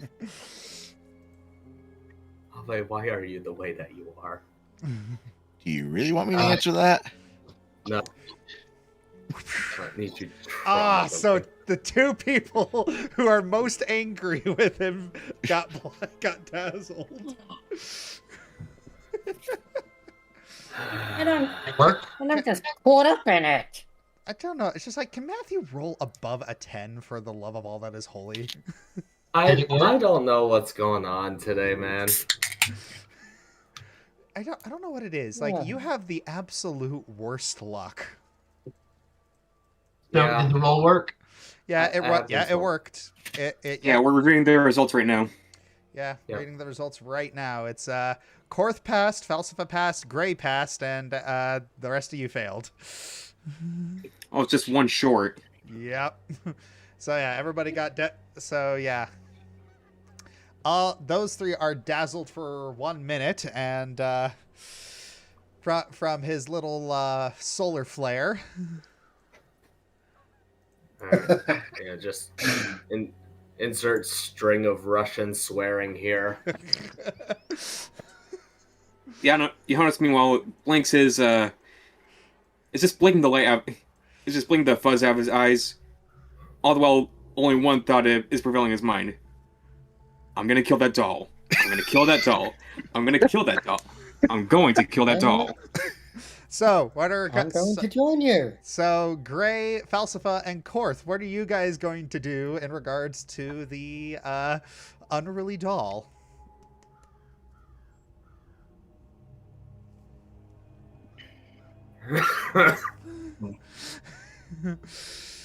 Hmm. I guess we're following that doll. Yeah. Korth will pick up Johannes and Aliara and go after the doll. Yeah, pick up your house. Thank you. Yep, just picking them up and running after the doll.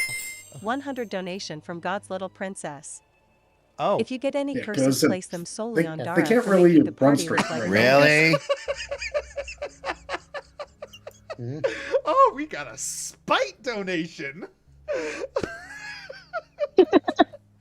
We got a spite donation. It's like even God's going to kill the doll. Steve DeBorfo, thank you for the raid. And Oh, hey, that's my brother from another. That's my brother from another mother, Speeve. yeah, so you walked in on something fun. Everybody is angry with everybody is angry with a doll right now, and they're chasing him. Oh boy. More like a bunch of repressed anger is bubbling up at the moment. Yeah. So, let's see. What do we got? Well, while these rolls are happening, Boon. Aliara also just says, Nice. well, glad to see how much faith Lady That's a Wonka has curse. in us.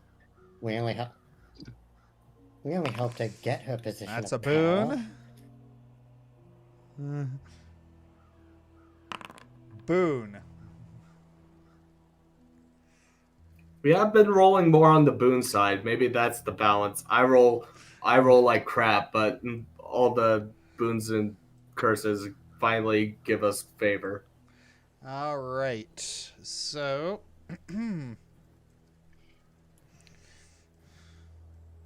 Yeah, that crit failure is not going to be pleasant for us. What do you mean us? You succeeded. No, I mean the curse there. That's not going to be good for us. Oh, Yeah, foes draw from critical hit deck. yeah. We can at least hope that it's on Dara. All right. So, need to add this. Need to add this to your list of curses.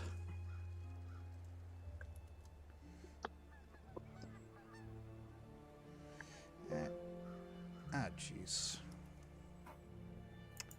Okay.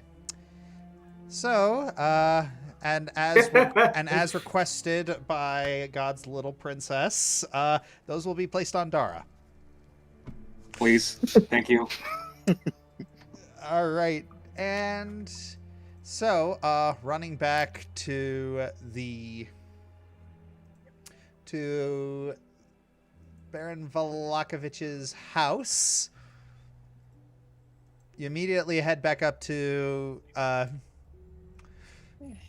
his study, and there's a lot, and you see Victor there, and he yeah, it's Dara appears, just like, whoa, what's going, and then the rest of you are in there as well. Catch him. Catch him? What? What? So, what? It's a doll. He's a...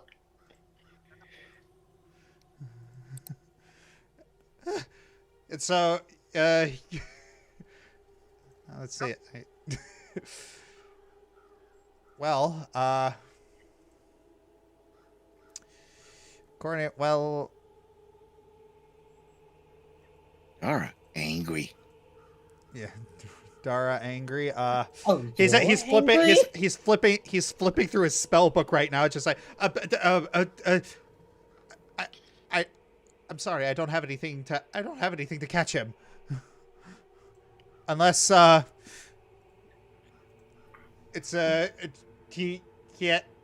unless this.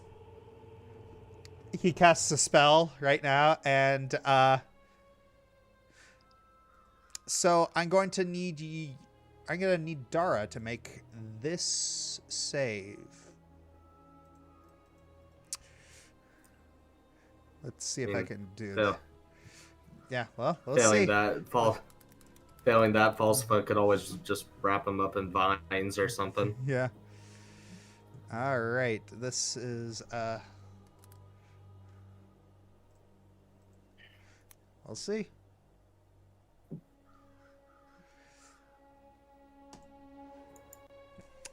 This will be fun. I swear, the final boss of this campaign isn't going to be Strahd, it's going to be Ave. Something's popping up. Oh, there it is. Don't give him ideas. Oh dear! Oh, Karma. Oh boy! Karma doth come knocking.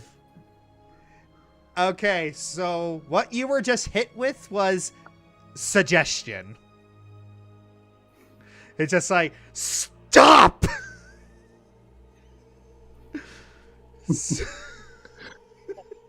Dara stops in mid-stride, in midair. Yeah, just like, could someone please explain to me what in the devil is going on? Though I made the mistake of letting this little scamp talk with the mayor. Oh no! Going to grab you, put you in your back in your baby harness. Oh, great! And now we have to bring the mirror over to the edge of the estate by midnight to prove that we aren't pulling her leg. Oh. Believe me, I am just as frustrated. We all are. I just want to survey the grounds just to get a better view of the circle. Now we... You are out of her good graces until further notice. On the very edge of it. We're on the edge of it. Yeah, what if... Perfect. Yeah, what if faith... Yeah, what if faith he has... He just starts clawing at his face a little bit. All right, He looks at it. He looks at the mirror. Oh, this is going to be tricky. Does anyone else happen to also know telekinetic hand? I think you just. I think you just paralyzed the only one of us who knows. He moves over to the wall and he just lightly taps his head against the wall. like the Road to El Dorado. Yeah. Yeah.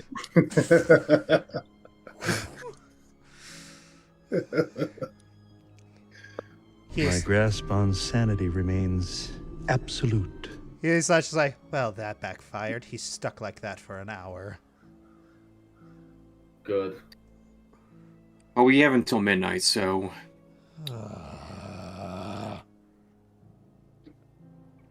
All right.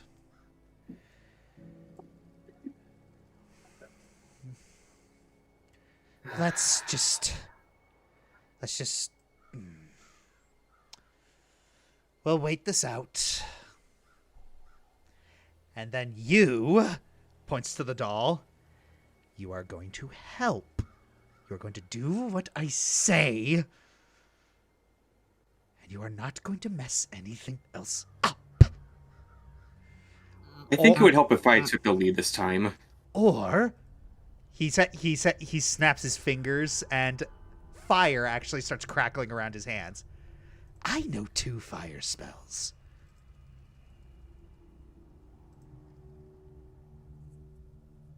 Out of curiosity, is the daughter in the mirror right now? Yeah. Watching? Yeah, she is, and she's just like, it's like she's trying to, she doesn't know what to do. She's like reaching forward to that, uh, uh, uh. It's just like everything's Johannes just walks awkward. over and pats the mirror on the rim. All right, well, at least she knows what's going on. Yeah.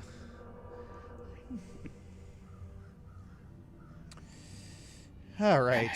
So Anyway, since I made the mistake of not leading last time, I think this time I should handle the negotiations. all right. Very well. Let's wait an hour.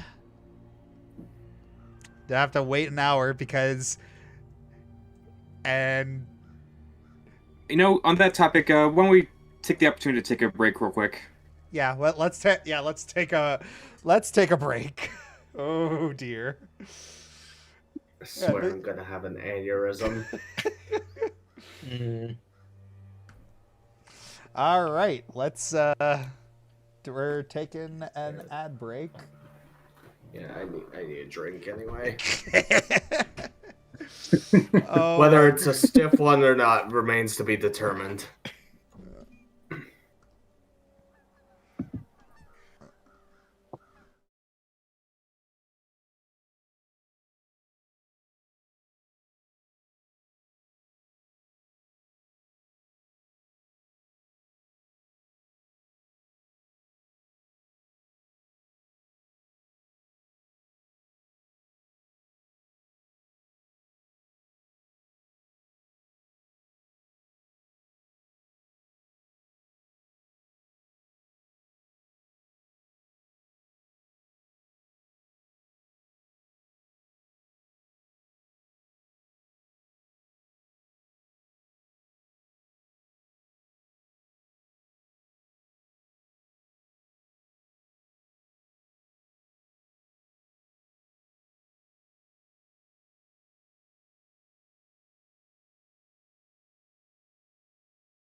snake's name is. Speak for yourself. I'm going full Bill, full Kill Bill on that doll. We're back. Ka. We're back. Huh. We've been back for about like 10 seconds. Oh. Yeah, speak for yourself. I'm gonna go full Kill Bill on that doll. All right, so an hour has passed, and the suggestion magic has halted from Victor has halted Dara, halted on Dara, and he says, "All right, now behave, you little scamp." Just one question. Yes. Have you tried casting message through the mirror?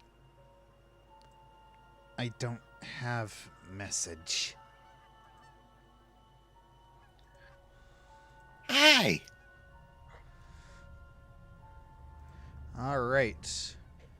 Directly to the ears of the target. Well, in that case, how are you able to message me? Well, Yeah, wait a minute. yeah, here's the thing. I think there's 2 versions of the spell. Yeah, there is two. He has sending. He does. It's a. Yeah. And. Well, I believe the question would still apply in that case. Yeah. He shakes. It just. She's on a different plane of existence that doesn't work.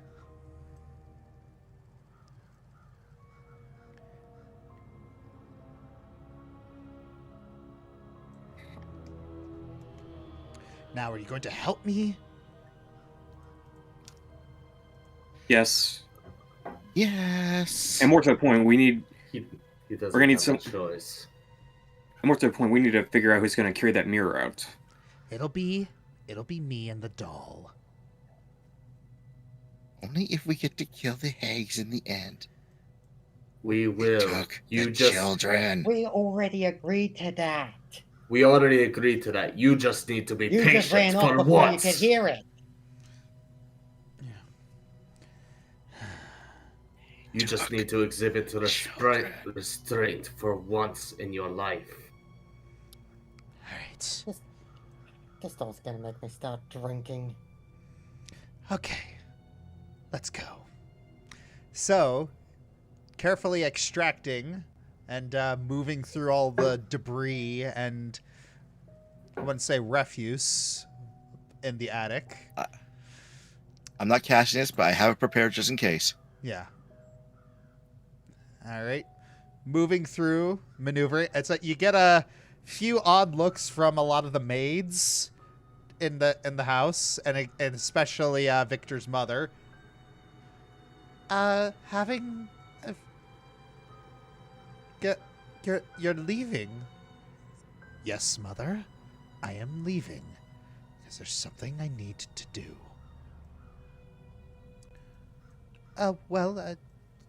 Stay safe, Victor. Yes, I'll stay safe. He looks at the doll. I hope. We will make sure you stay safe. So. The doll's safety we can't guarantee. Heading back. And Amidala. Amidala. He's actually trusting with the Dar with this mirror. He's mad. No. Not really. Don't really have a choice here. I don't know. Could have employed the titanically strong lizard to do the heavy lifting. Does the Actually, with telekinetic hand, it would be less rattling around, less likely the mirror would break. Well, it's I mean, the lizard could help. Yeah. I suppose that is a fair argument, though. All right. So, moving around, you head back to Wachter House. And a couple of the citizenry are looking a little weirded out. And so, yeah, as Lady Wachter comes... so as you're led inside... Actually, we're at the edge of the house. Yeah, you're at the edge Yeah. of the house, and one of the servants comes over and just you are returning? Indeed. No, right here is just about good. All right. So,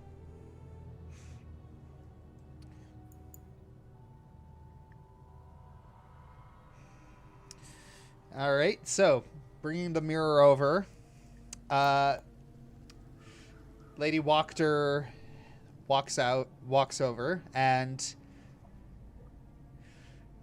she sees her daughter's visage in the mirror.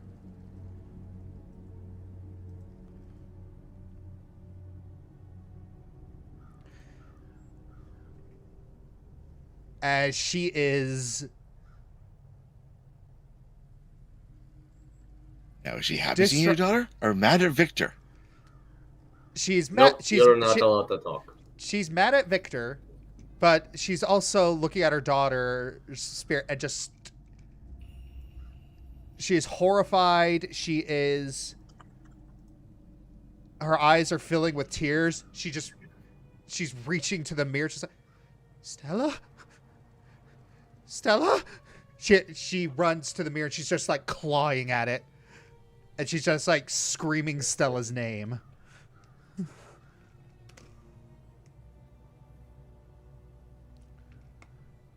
And there's nothing that much Stella can do, and just like try. You can see her mouthing things like, "I'm here. But she can't hear.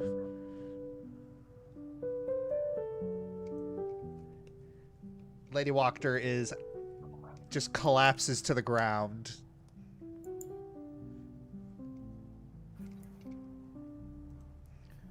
Uninterrupted, sir. Yeah. We should have led with this earlier, but we need your help in order to get her back. She looks up and turns to him. What need have you of me? She cannot return to her body, mainly due to the binding circle you have erected around your house. There is a way to access the ethereal plane, but it requires the heart of a night hag.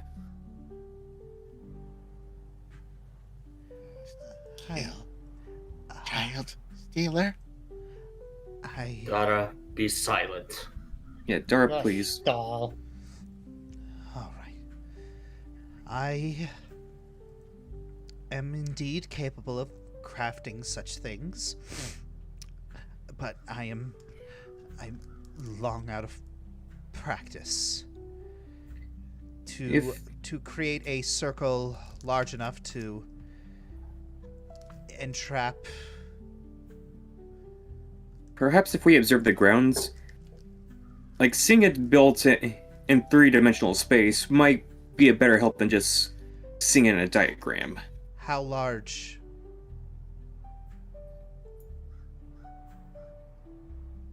How large of a circle am I going to need to make? Alright, Windmill. Oh, Gotta... gods. If that's the case, I'm going to need help. I have associates whose aid will take some time to secure. She snaps her fingers. Ernst, Halik! I need you to talk to my associates. The special ones.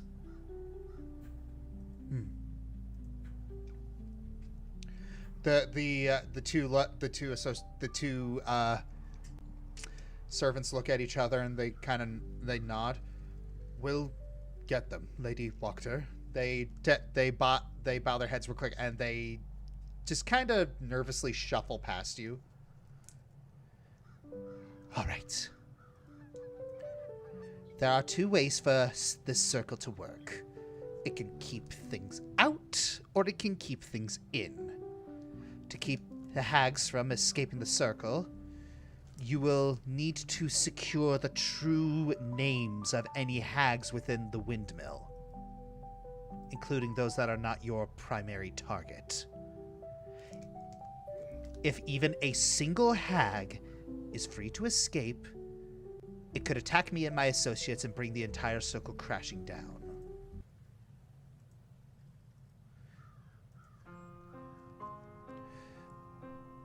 See. Victor, So, yeah. So we can't just go in all guns blazing, so to speak. We need to figure out a way to lure them all in as the circle is being constructed. Yeah, Victor nods. Yes, because, as I've explained, if things go south for them, they can just flee into the ethereal plane. We need to keep them tethered here. And yes, we will need the true names. And we need to... If you've read Ethereal Entities, there's a section about coven contracts. So the question remains is where their coven might have hidden their contract. Actually, since I rolled a nat 20 on recalling ethereal entities, would I know more about this? Yeah, you would recall that, you recall that information too. Alright. But, yeah, so... And Lady Wachter says, why does the dog keep mentioning children? Yes, That's another thing. Yes, that is the other thing. We found out one of the guises of the...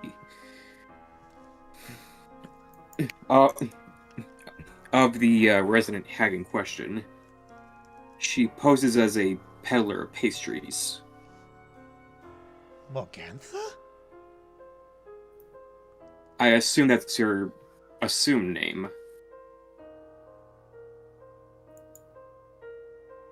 Oh.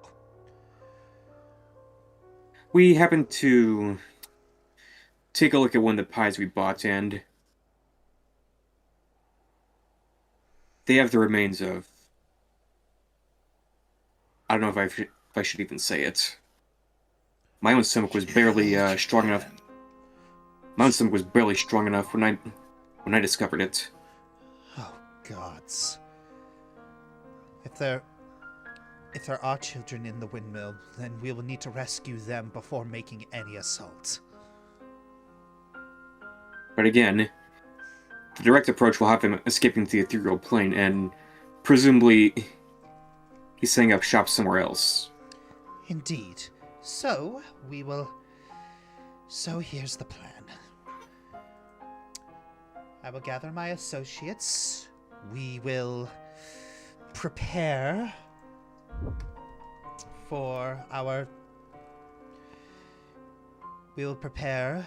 what we need for the binding, and as we approach the windmill, you all will need to sneak in, figure out what their real names are, and give them to me without setting off an alarm, and also getting the children out without them noticing. What about the crows? What about them? They've had dealings. Wait, hang on, I might be able to help with that. When I wouldn't say make friends with one of them, but we managed to capture one of them, and, well, managed to enter a sort of report with him.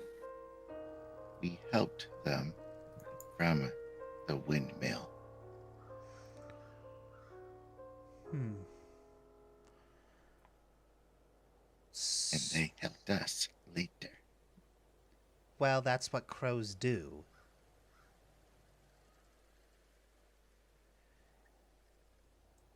I don't know if you've noticed, or if you're very aware of this, but crows can memorize faces.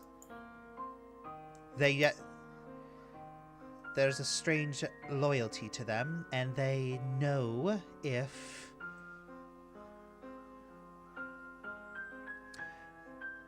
if you help them, they can become generational allies or generational enemies. But that's not going to help us much against hags. There is another thing I mentioned, but you'd scarcely believe me if I told you, and frankly, I'd like to keep the surprise.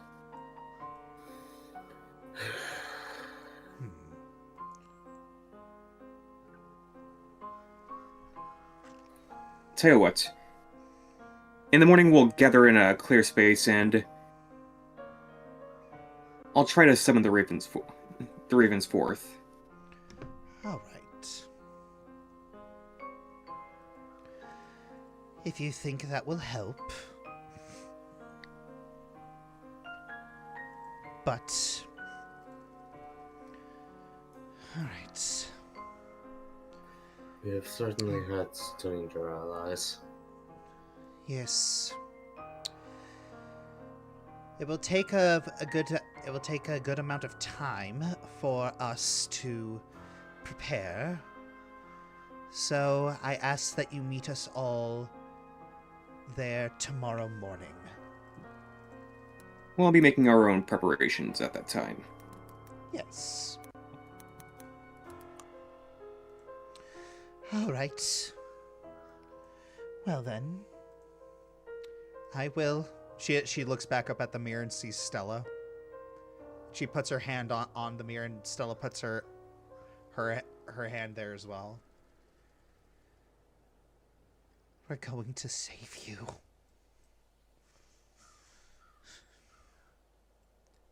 And then she turns away. She turns away and heads back into her house.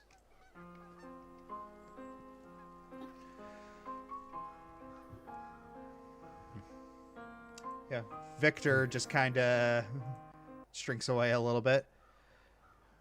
I'm glad that the worst I got out of that was a glare.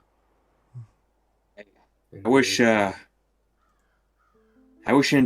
didn't have to involve embarrassing you so.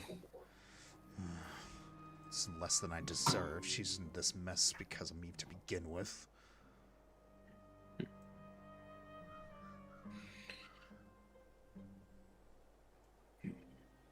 Well, hopefully this will all be wrapped up soon. Yeah. Yeah. All right. I have some preparations I need to make too. I have some specific spells I am going to need to prepare. In my case, I need a good night's sleep because what I'm about to do can't be done.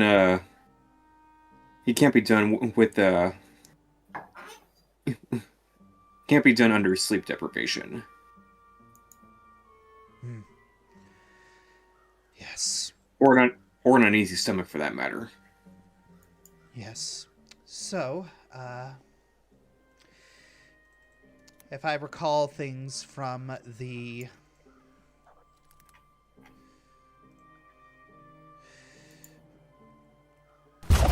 If I recall things from the ethereal entities, you will need to be... The spells you will have to prepare.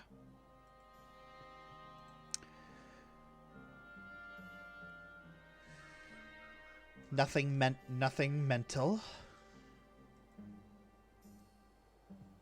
No mental effects. Those will not work. Let's see. They are resistant to everything except... They're resistant to physical damage except bludgeoning Silver. or silver. Well, I have a hammer and a silver rapier, so I should be covered. And I have a silver long spear. Good. That's good. Silver claws. And you should know about some of the spells that they have. They can... Question. Yes? Aren't hags considered part of the Fae? No. You'd think that, but no. You think... He is correct. They are... fiends. More related to demons, if anything.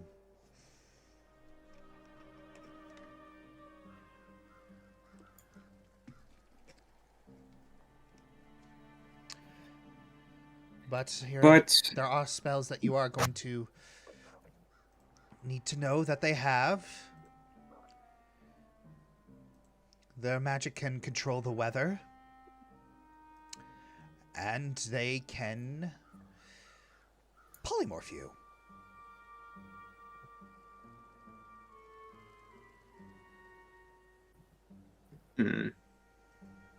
They wouldn't happen to have any powers associated with the void, would they? The void.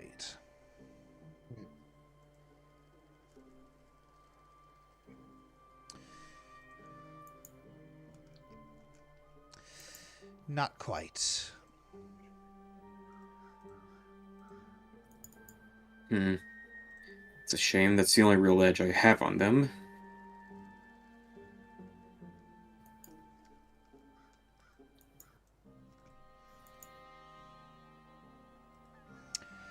I'm sorry, but also they have they have a special curse that can affect you if you cast magic on yourself. Question for Dungeon Master. Yep. Werewolves are typically immune to polymorph and shapeshifting effects because of their innate shapeshifting trait. Do I have that trait? I have the shapeshifting ability. I just don't know if that counts. Let me figure this out. What tags does the shapeshifting ability apply to you? That's a good question. Let me check. For example, if I got polymorphed into something small, am I able to just shape change immediately into my hybrid form?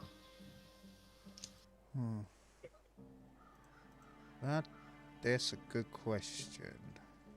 Because as I understand it, that's why, as I understand it, normally werewolves can do exactly that, which is why they're mostly immune to shapeshifting. I have a related question. I'm wondering if the fanged rune that we have in the party stash would also counteract this. Hang on 1 second.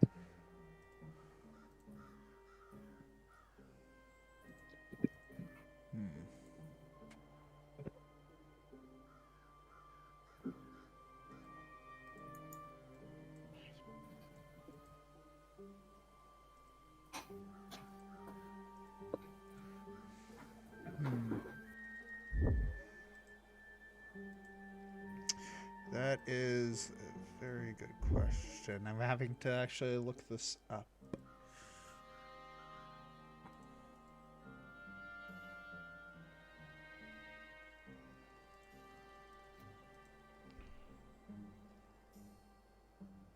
Okay, yeah. This oh man, he actually asked a very good question here. Okay.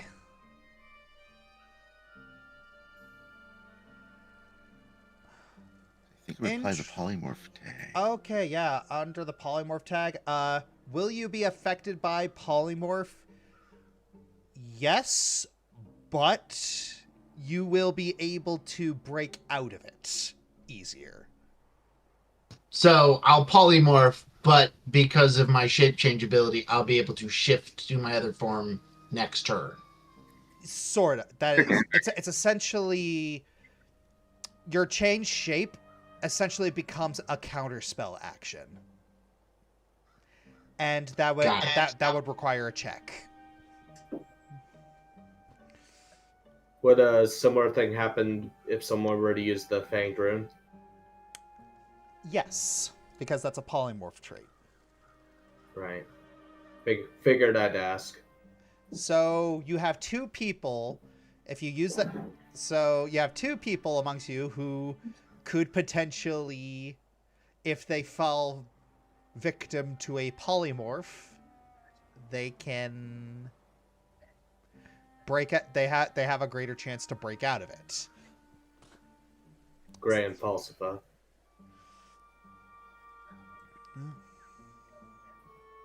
Well, yeah, Johannes is gonna return to wherever they're staying for the night, and he's gonna turn in. All right. So everyone's just gonna turn in for the night. Mm-hmm. All right. Mm-hmm. Okay, so this is gonna be this is interesting. Okay, so 42. Okay, interesting. So I get to prepare new spells, right? Yes, it's a new day. You're allowed to prepare new spells. However, there's something I need to do real quick, so give me a second. Would you like for us to all hit the rest for the night button, or? Yeah. Me and Alia already did so. Yeah, you can do that, but it's just Well, mainly so I can regain those hit points. Yeah. So, you guys are staying in the church? Yes. Yeah. Considering everything that's going on, it might be the safest option. Indeed. Okay, so staying in the church for the night.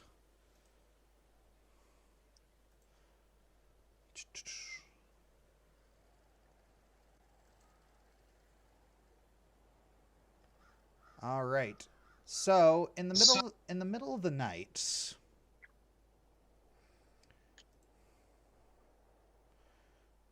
where is it?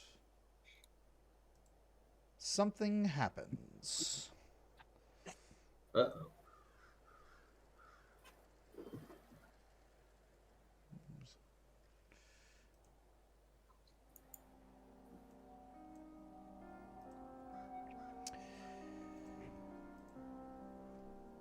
Moonlight spills through the windows of your childhood home, silver and gentle, painting everything in soft edges.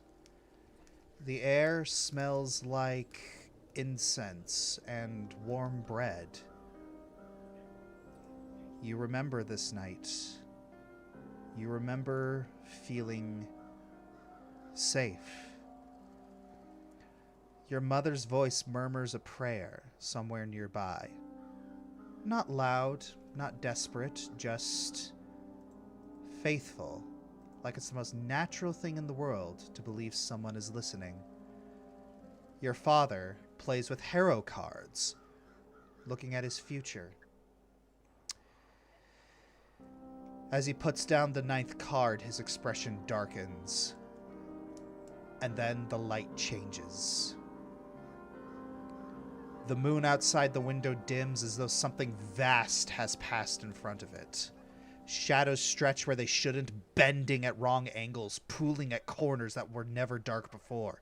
The air grows cold. Too cold. You hear the first scream.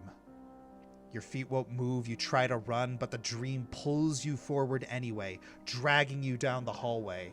Shapes move in the darkness, hooded figures, their faces hidden, blades catching what little moonlight remains. The silver glow gutters and dies, swallowed whole by blackness. And you see them fall. The ones you love collapse one by one, not in a blur, not mercifully fast, but slowly. Every motion clear, every sound sharp. Blood darkens the floor, drinking in the moonlight until there's just nothing left. Unfortunately, the image would not be nice as I tried to upload it, so I'm going to put this into the chat.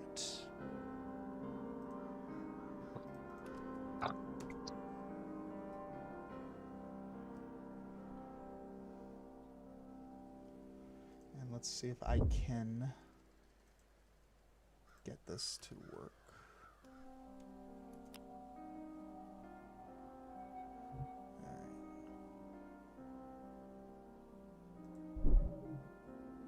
All right, here we go.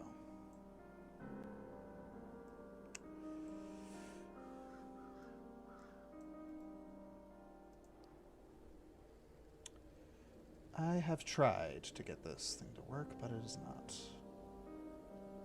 What you can do is use OBS to get Discord as an app into the OBS, and then use OBS to, or even have the picture as an image on your screen, and have OBS mirror that image into the. Yes, I suppose I could do that. You know what I'm talking about. Yeah, I can't explain it.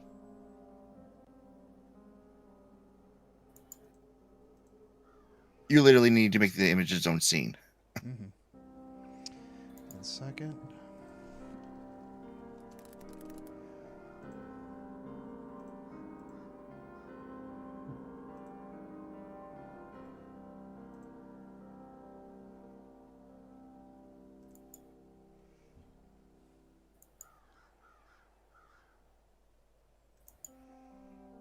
All right, here we go.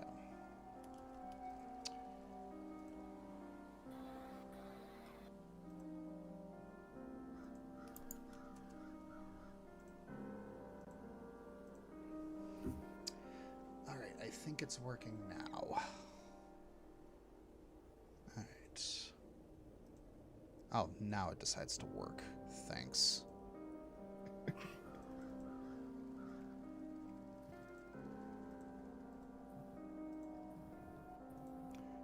Here we go.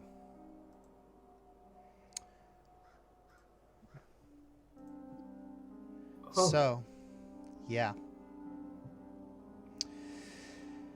So, above it all, you feel it, the silence. You don't look up. You don't see the one who was supposed to watch over you, but you feel her absence like a wound in the sky. You wait for a sign, a whisper, a flash of silver fire, anything. Nothing comes. The shadows deepen, thick as velvet, and something else stirs within them. Not the killers, something older. A presence that presses in close, intimate, like a voice spoken directly into your ear.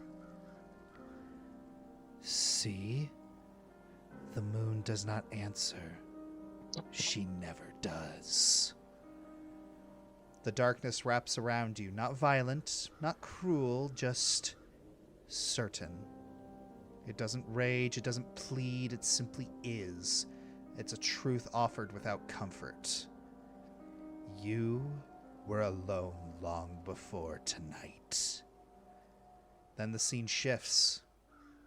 You're smaller now, dirty, hungry, hiding in places no one looks twice at. Nights pass in a blur of rooftops and rain-soaked alleys, and every night you kneel. You pray again and again and again and again. Days stretch into weeks. Your voice grows hoarse. Your prayers go quieter, more careful. You stop asking for miracles. You ask for anything, a sign, a dream, a feeling. The moon rises every night. It's beautiful, distant, untouched. It never speaks. And the final night comes without ceremony. You kneel one last time and you realize you're tired. Not angry, not even sad, just done. You look up at the sky, at the pale, perfect moon, and for the first time, you don't... Okay, I'm back. Yeah, and for the I'm first... using my internet went down. I'm using my phone as a hotspot. Okay. You look up at the sky at the perfect moon, and for the first time, you don't beg. You turn away.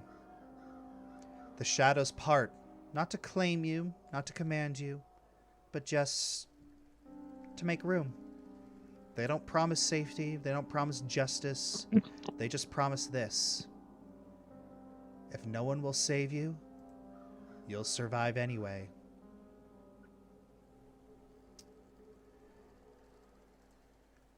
Aliara, you wake with the taste of ash in your mouth and moonlight burned into your eyes. For just a moment before the world fully returns, you can't tell which absence hurts more. The silence of the goddess who never answered, or the faith you buried alongside your family.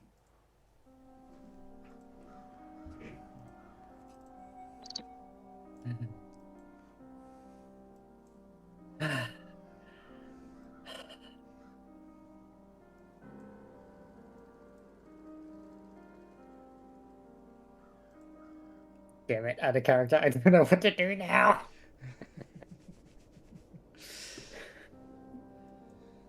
It's in the middle. Well, it's in the middle of the night. You just had a really nasty nightmare. Mm-hmm. You could try. You could go back. You could go back to sleep. Go for a walk. Yeah, try go for a walk. Try to. All right. Oh, by the way, can you kick me out? I can't get back in. Give it about 10 minutes.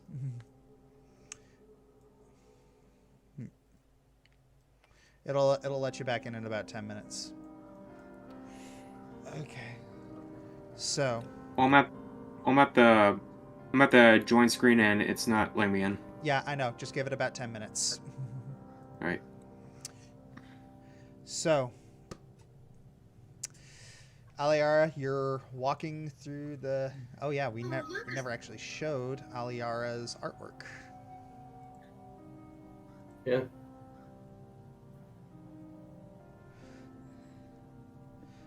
So, Aliara... Mm-hmm. You're just walking through the streets of Vallaki. It's in the middle of the night.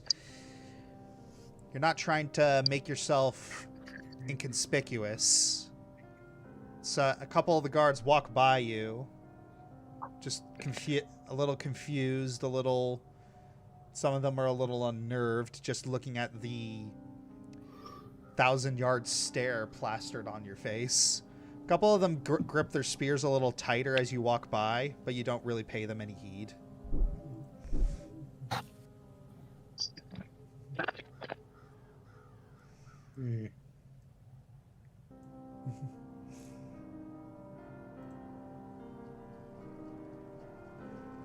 So,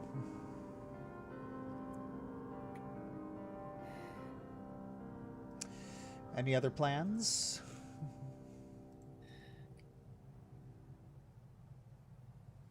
No, just...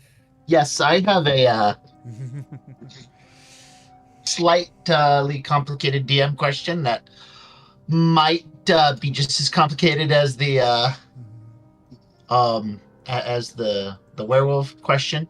The spell I have, Claim Curse, lets me transfer a curse on a subject onto myself. Yeah. For I think it was like 5. Yeah.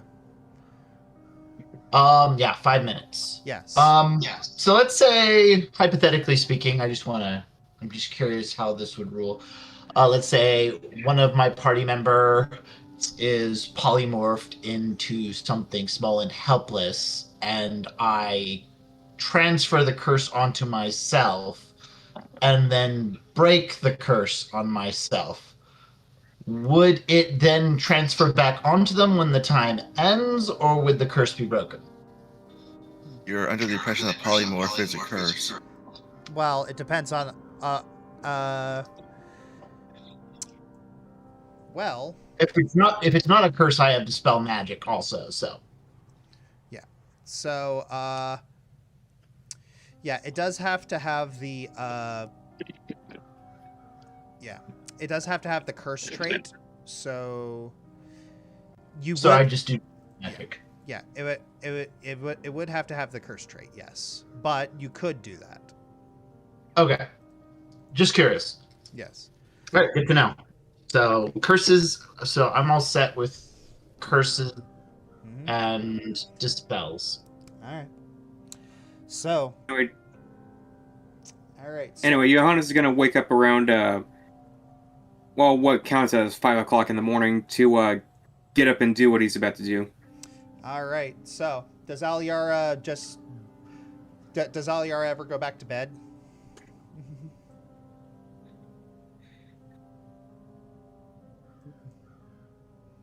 I don't think so. All right.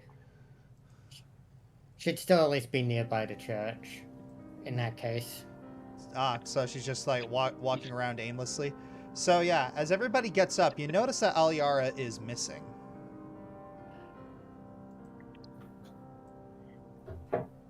Shoot. I'll go look for her.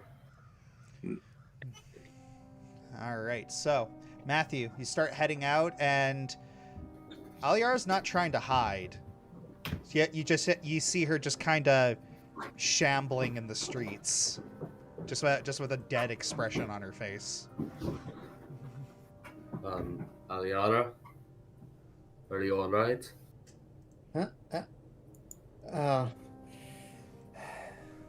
Just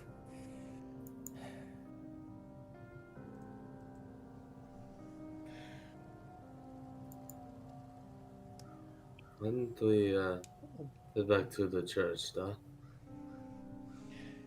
yeah. Yeah, we have a lot to get ready for.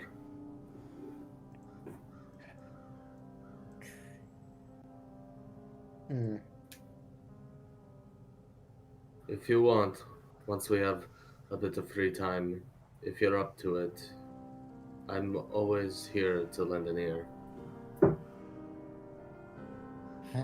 Thanks.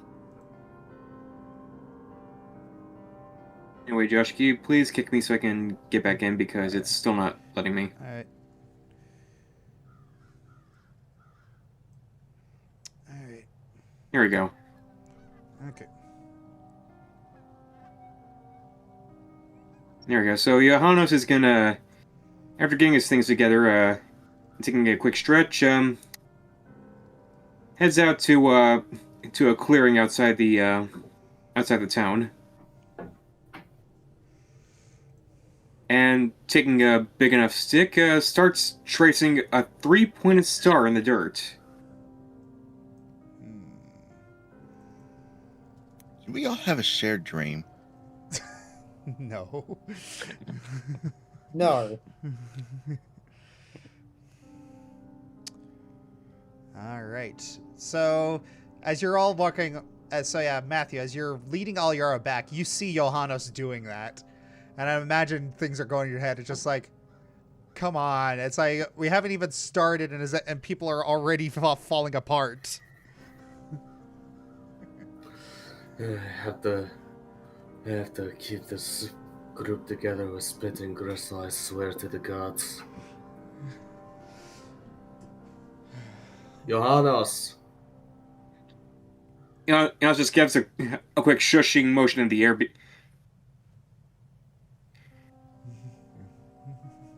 As he finishes tracing the star. In about 10 feet in diameter. Would you care to explain what the nine hells you're doing? I'm gonna see if I can call our friends back. But I feel like it'll be much easier if we stay quiet for this. Very well.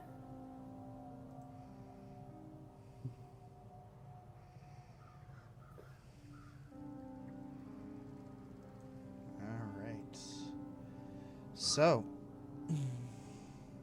Sorry, I just love my art so much. It looks so good. I'm so happy. All right. Is that what you were hoping he would look like? Yes.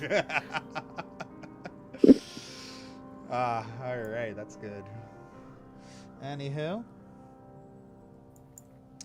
so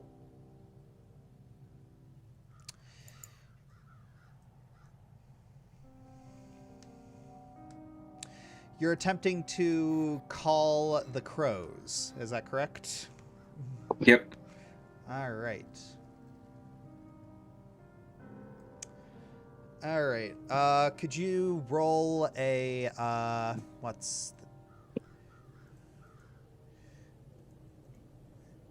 Could you roll an esoteric lore check? Sure thing. I feel like that could be better. Do you want to use your last hero point on it? We only have about Doesn't he actually have? Oh, there we go. Since... No, I used one after that. Yeah. Okay. Yeah, I thought the first one got refunded because you decided no, you weren't. Yeah, after it got refunded. Yeah. All right. So with that, Johannes, you put it on the ground, and there is a raven up on the tree, and it's got blue tints on its feathers. It's tilting its head at you. Have I seen this raven before? You have.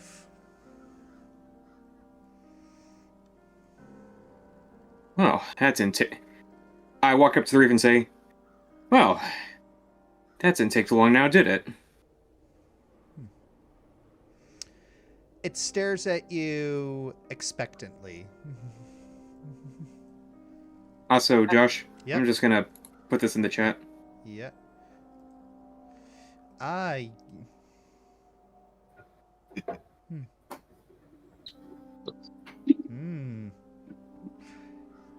You can talk to animals.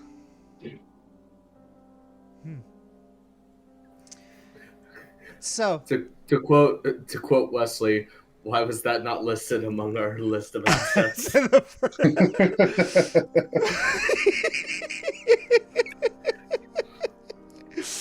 I wanted to see how you would react. That is so good. It's like, why was that not listed under our assets in the first place? Yeah. All right, so the crow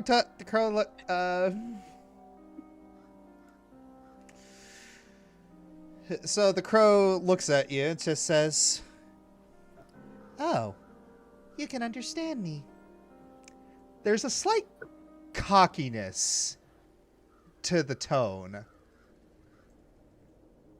I was hoping I had some sort of understanding with the children of the forest, but it seems now it's a bit more literal than expected.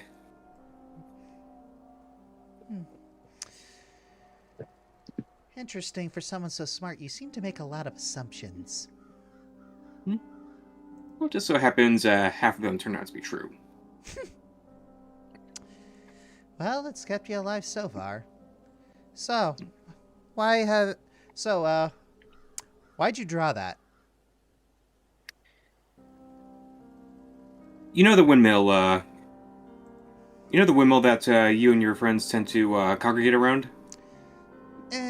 We don't congregate around there much nowadays. I mean, we used to, but now we don't really have a reason to. Yeah, apparently there's a hag living there. Oh yeah, we know. Is she still living there? Oh yeah, she and her she and her two daughters. What kind of schedule would they say they have? Well, other than they do spend most of their time in the windmill, other than the times that the lady goes around selling the pies. Other than that, they're always home. Lady selling the pies, so it's a separate person from the hags living there. Oh no, the lady selling the pies is the main hag. All right, just making sure that's cleared up. Have you heard them use their names around each other? Only their first names.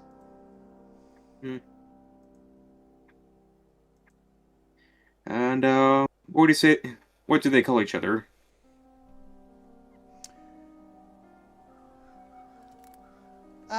There's Morgantha, there's Bella, and there's Ophalia. Morgantha, Bella, and Othalia. Yeah, I'll put those in the chat. Yeah.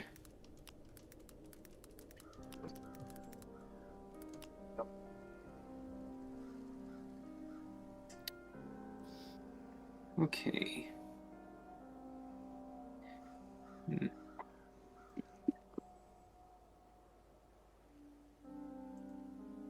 Okay, so we got the names, we got the routine down. What else should we ask him?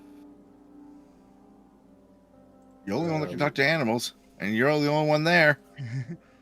No one? Oh, doesn't mean I'm not open to suggestions. He's asking out of character. Yeah. Just wasn't sure if you allow this sort of metagame to go on. You guys can. I'll allow it. Honestly, I took this feat with the knowledge that we might be meeting these ravens again, so... Yeah, I'm surprised we got as detailed of information out of them as we did. Ask if the two children are alive. Have you seen any children around the windmill? Yeah, you see the raven's feathers bristle a little bit. Yes, they come and go. They enter. We're never the same ones. They enter. They don't leave.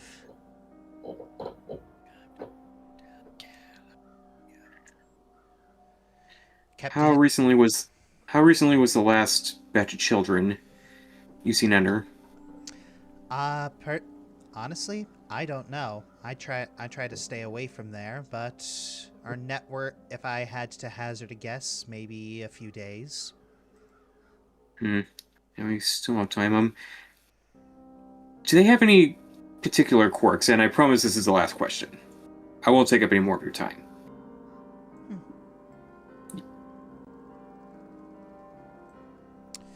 All right. Who has the particular quirks? Are you talking about the hags or the children? The hags.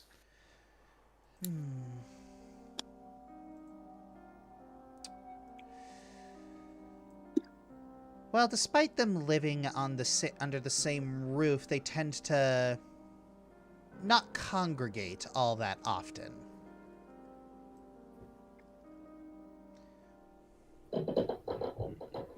Are there any special days on which they do so? Usually about once a month they'll congregate under the full moon, but that's about it. Damn it, that's already passed. You know what? I think we can work with what we got. You've been more than helpful. The Raven gives a gives a caw that almost sounds like a laugh. So have you. And then the Raven flies away. Yeah, I never considered that Raven might be a spy. Yeah.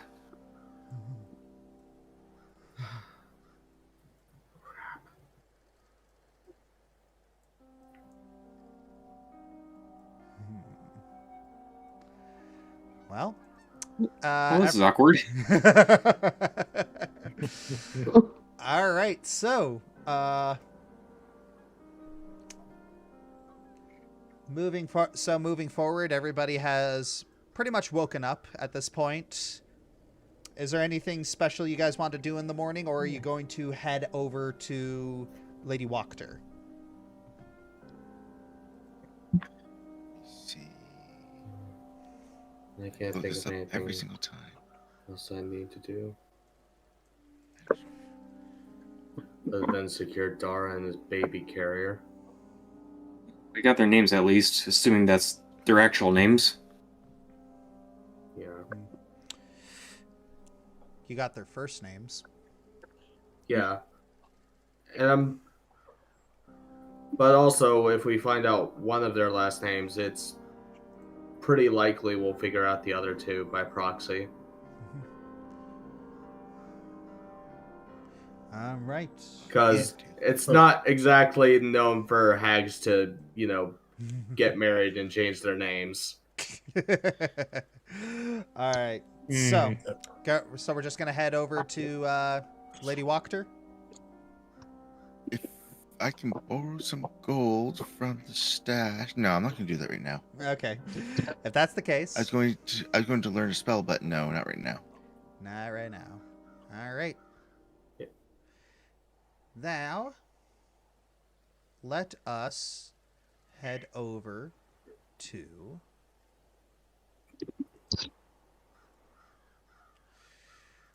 okay.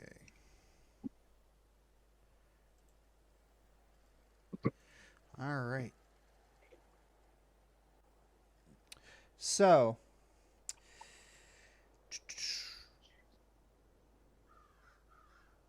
where is the Vallaki sound? Okay.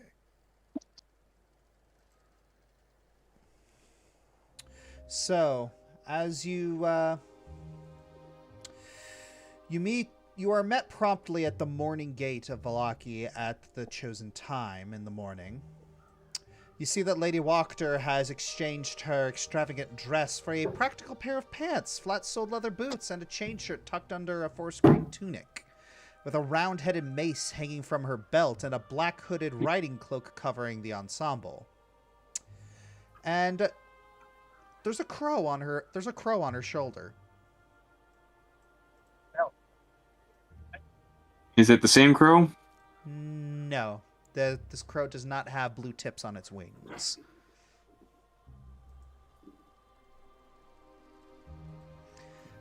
Say, Johannes Crow, you wouldn't happen to know a crow with blue tips on its wings, would you?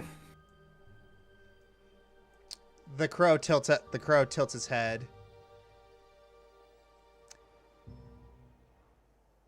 And it looks at its head tilts over to Lady Wachter, and Lady Wachter just says, "What are you doing?" Making sure I didn't screw us over. She blinks. And talking to my familiar is going to help with that? Johannes rummages through his bags and takes out the rubbing he made of the raven carving with the 3-point star. You wouldn't happen to know the symbol, would you? No, I am not familiar with that symbol. Johannes folds it up again.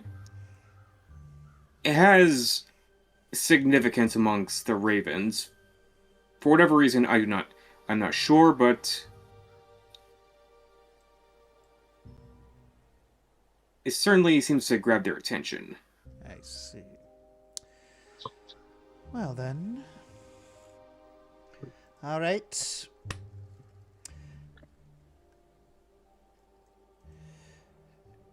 Well, if everybody is ready, she claps her hands, and you see four other individuals. You see four individuals appear, and 2 males and 2 females. They don't seem particularly talkative. So, the journey is going to be about 2 hours. It's about a 5 3/4 mile walk. So, last chance to back out. I'm already as in it as I can be. Good. Let's go. Are we taking the cart with us? Yes.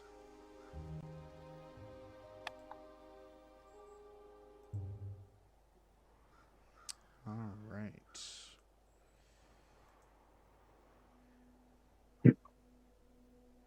So, you travel through the woods of... You travel through the Svalich woods, and everyone's little tense, a little silent. Victor, he's anxiously flipping through his pages. You can kind of glance over, and you see a lot of the spells that he's prepared. He's very nervous. Irina, she is just thumbing the pommel of her sword right now. Just very, very. She is looking around, just making sure that nothing hurt. Just very vigilant.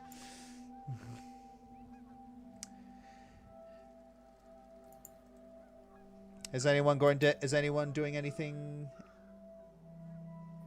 during this trip? Well, Gorth is kind of busy pulling the cart. Yeah. I am going to have my spear out. Yeah, same. Yeah. Everyone's just kind of brandishing their... Yeah. So yeah, that's Korth's art, by the way. Mm-hmm. And no, those are not freaking babies. metal. All right. So, about 2 hours into... about an hour into the travel, you're disturbed by a rustling in the trees above. A gaunt figure with wild hair and bare feet crouches on a thick, gnarled branch above your heads, wearing a tattered gown of stitched animal skins. Red streaks run across its cheeks, with 2 more fang-shaped streaks staining the skin beneath its lips. It stops and sniffs the air.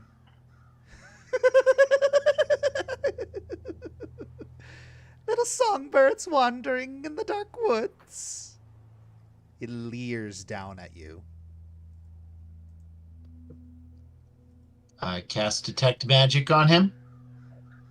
You can detect magic. You can detect magic on him. Okay.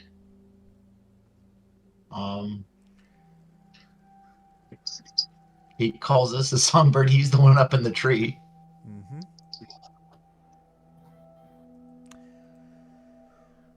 Lady Wachter steps forward.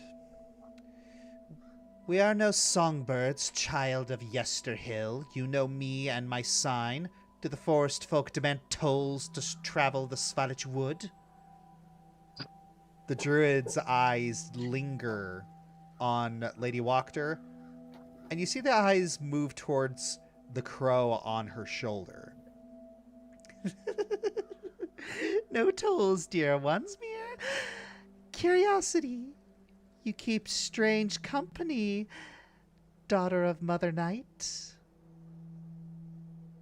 Lady Wachter replies, just, my company is no concern of yours.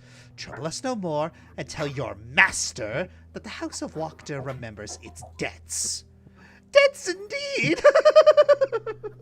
But to whom, this one wonders?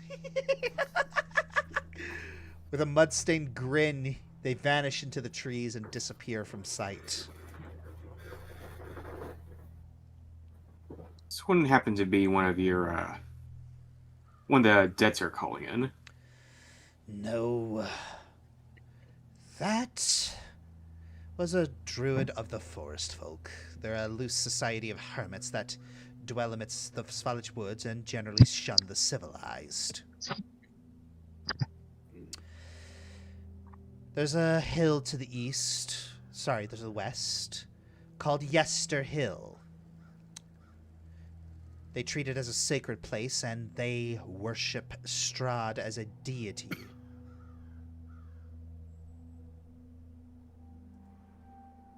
What is this about tolls?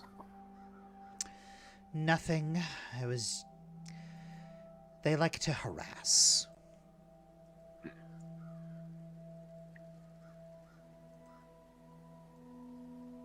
No wonder Leech has such an inflated ego. Hmm.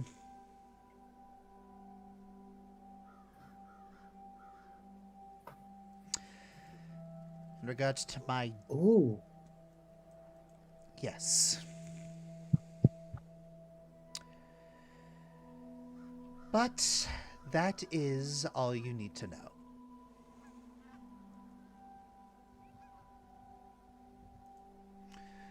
They cut the everyone continues forward.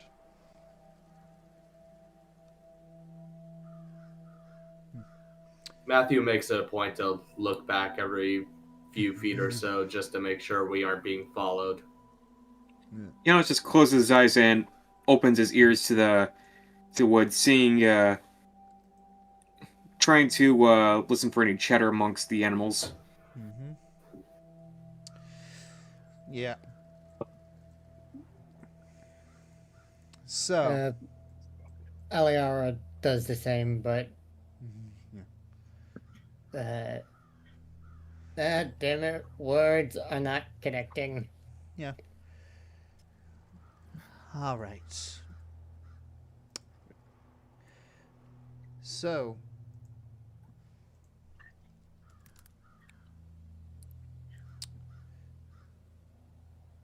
once again, you find yourselves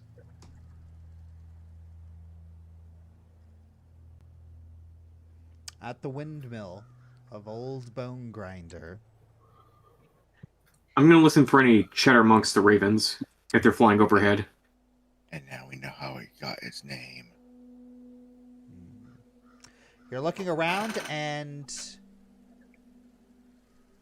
I should probably change this, but I wish they did. I wish this wasn't part of it, but there are no ravens there. Hmm. The ravens are gone.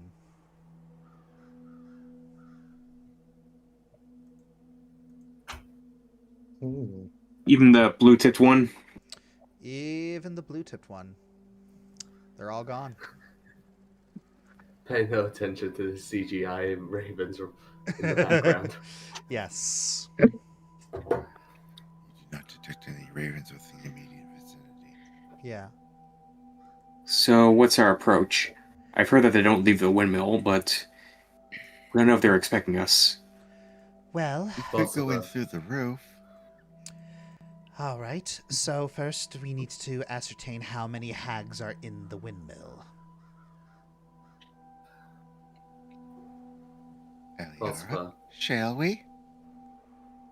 I was going to ask Falsifa if she could change into something small and sneak in easier. Maybe a spider again? Sorry. I was also going to suggest I could look through the window. Spider, mouse. All right. That's good. So we need to figure out how many hags are in there, how many, whether there are children in there, and how you intend to rescue them, how you intend to obtain their names, and how you intend to combat them once the binding circle is raised.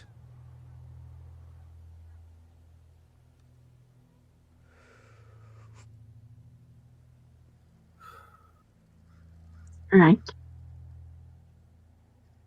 Out of curiosity, DM, what exactly is the layout of the windows? Is it one in every quarter, or is there a blind spot somewhere?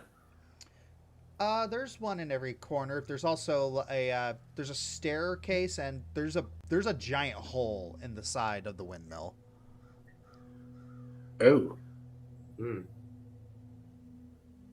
We did get a map, didn't we? First floor, Yes. second floor. Like, where exactly is this big hole in the building?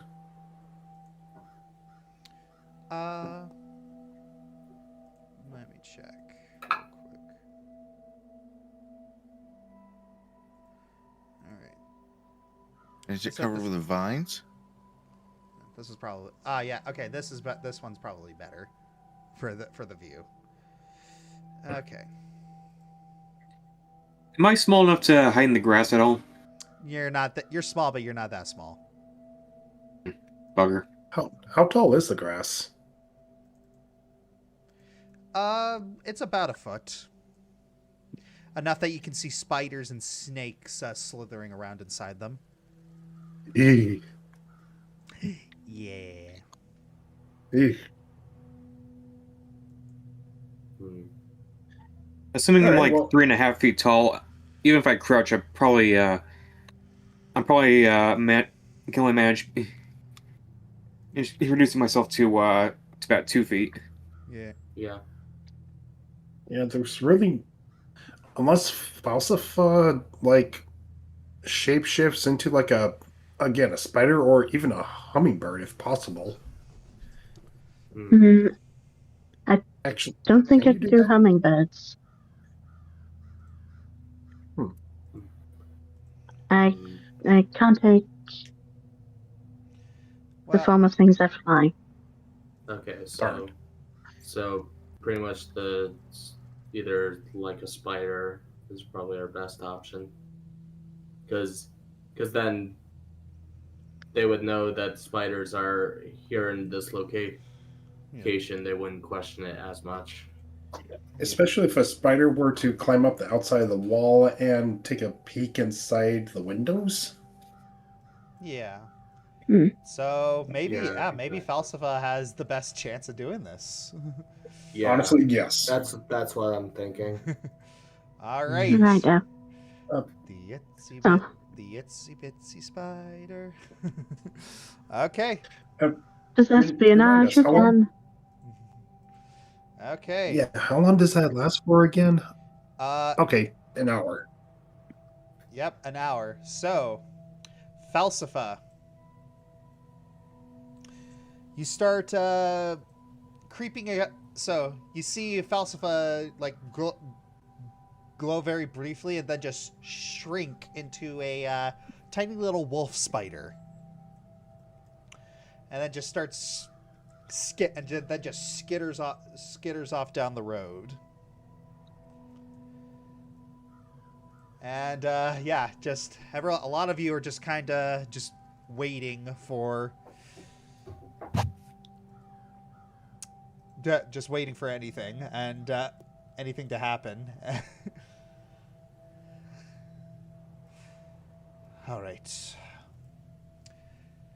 So, at Falsifa, you get close and you just kind of slip under the door, and yeah, you can still smell things. Yeah, there's a pungent smell of spices, meat, pastry, and you can see Morgantha just humming to herself as she's rolling out the dough.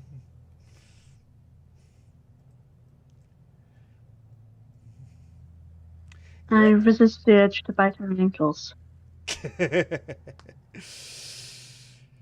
Yeah, just do not bite her. Yeah, just do not bite her. Do not bite her. Do not bite her. And I do as I did in the Baron's mansion, and I crawl into the ceiling. Yeah.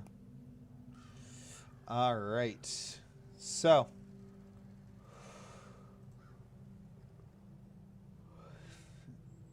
Okay. So, I'm sorry, what were you doing?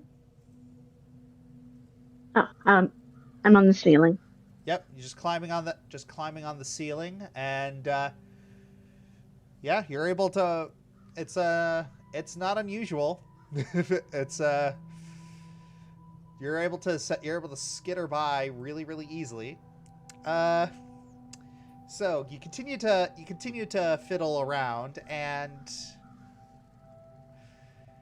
you manage to make it up to the second floor, and sure enough, you see two children in cages.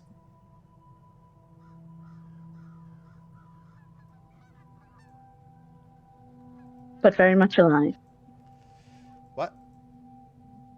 They're But alive, very right? much alive. Sorry, I didn't hear you. Avi was speaking. What? They're alive. They are alive. They're just sitting in the cages, just not really doing anything. But you do see two other women two other women. Just one person's knitting, one person's reading, and they're in the same room with the children.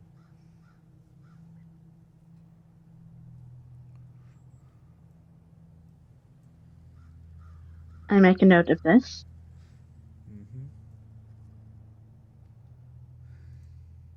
So all of the hags are in the windmill. Well, we see two of them, or you do. Yeah. They're only still unaccounted for. There's one downstairs. Mm-hmm.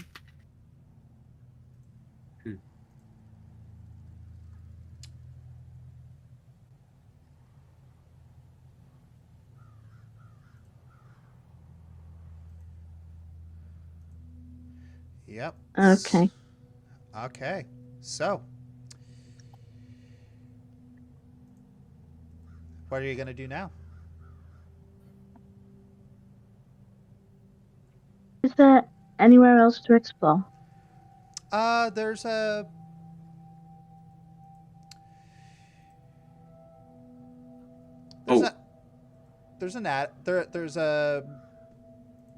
there are multiple floors, but yeah, you've already climbed up enough.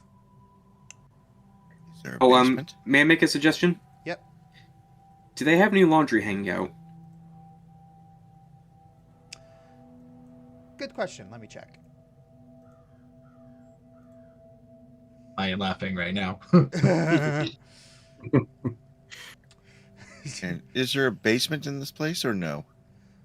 There does not appear to be a basement, according to her investigations. Laundry hanging out. I'm looking on the map right now, and I thought, Hano's got a map. Possibly. yeah, I'm looking at. Yeah, we have the blueprints. Yeah. I want to see if they have their name stitched on any of their clothes. Or maybe they have a journal. Yeah. Well, where is it? So,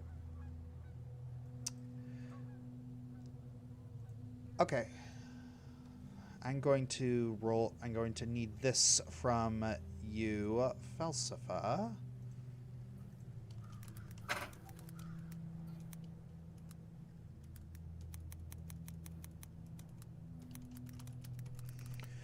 This is going to be a bit of a challenge, but I believe in you. Uh-oh. Yeah, uh-oh. Okay. That's fine. And okay. Well, that's going to be annoying. But okay, so I will need ooh. Okay.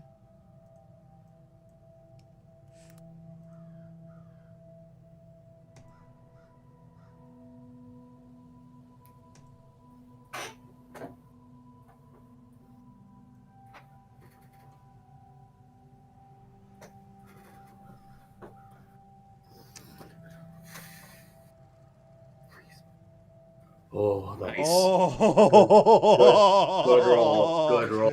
Ding. Good roll. Good roll, Phospa. Lucky you. Make sure you scroll chat down. Just got it. Yeah, like just cleared it. Oh. All right. So, as you're just kind of skittering through the windmill, there's you're looking at, you remember something from the diagram that Victor showed you. How there's a hidden compartment in the millstone. And this particular floor on the bone mill, it's and the bottom floor is Morgantha. And then there's the floor above it, which is the bone mill, and the floor above that, which is the bedroom where the two other ladies are and the children. So, if you wanted to poke around here, you could technically do so as a human. Okay. I shift back. All right, so you transform back very carefully, and there is another check I'm going to have to ask you to make.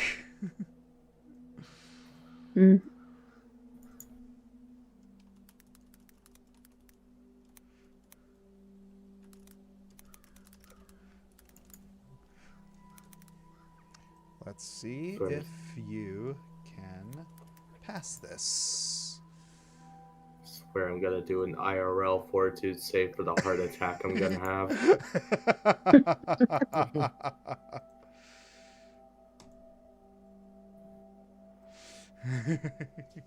Also, looks like every time you do one of these checks, you have to scroll in-game chat down. Oh, good lord. Oh, dude. Oh. Lucky you.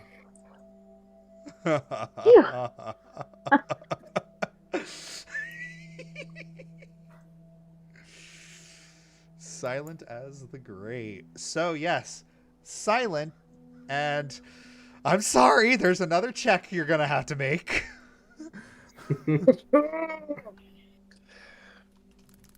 So, one of the arms in the millstone and the bone mill is more gnarled than the rest, and it's visibly segmented at the end.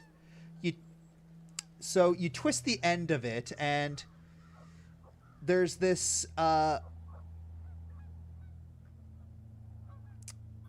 compartment that seems to have a key. That seems to have an opening for a key. You could probably pick it. So,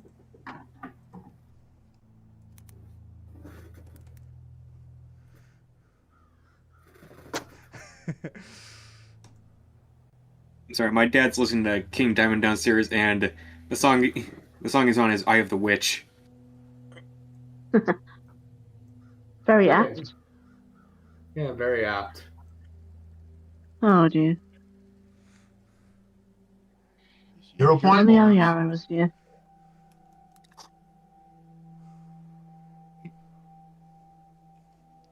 Bah. not quite. Would you like to... Could I hero point that? Yeah, would you like to... Oh, you want to hero point that. Okay. Yeah, so yeah, just remove one of... I'll remove one of your hero points, and you can...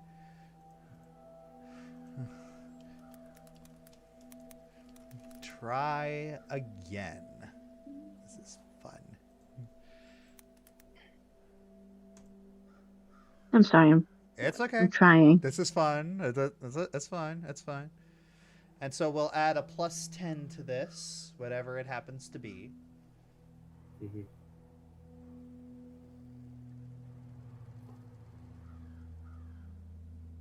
Again. Nope. Not that. Oh. Not quite enough. You're either gonna need to find the key for this, or you're going to need to get some help. Okay, so I'm on the second floor, right? Yes. Is there a window? There's a window, yes.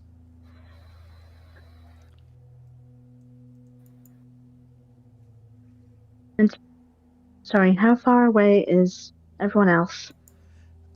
They are very, very far away. Yeah, like at the base of the hill. Yeah, at the base of the hill, like 1,000 feet away. Wait, you don't happen to have a mirror, do you? Nope. Don't think so. Nope. No. Ah. She's not the only one with an alternate form. Just throwing it out there.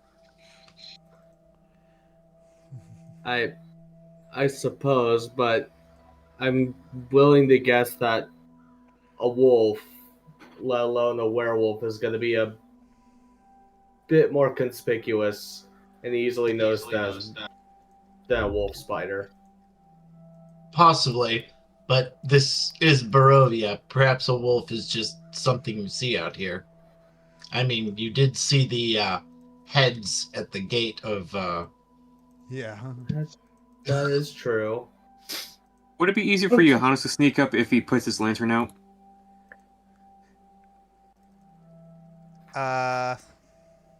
If you put your lantern out, sure.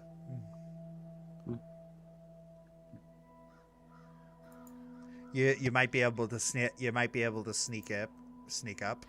But it's like Falsifa. So what are you gonna do? Are you gonna look for the key, or are you gonna? I'm gonna look for the key and hope that it's on this floor. All right.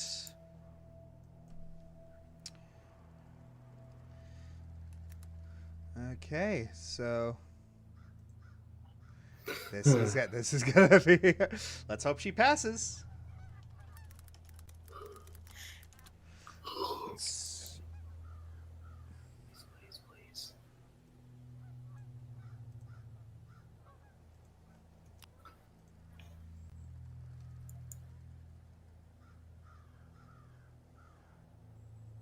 I like this thing. It's so fun.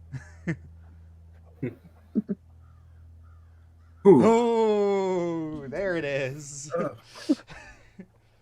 Wish I could see the dice rolling. All right. I see someone took inspiration from Baldur's Gate with that thing. Yes, it's literally called Eris BG3 rolls. I just see it rolling. Just in a. Yeah. Anywho, so you're looking around, and sure enough, there's a key hidden under the carpet. It's a hiding key.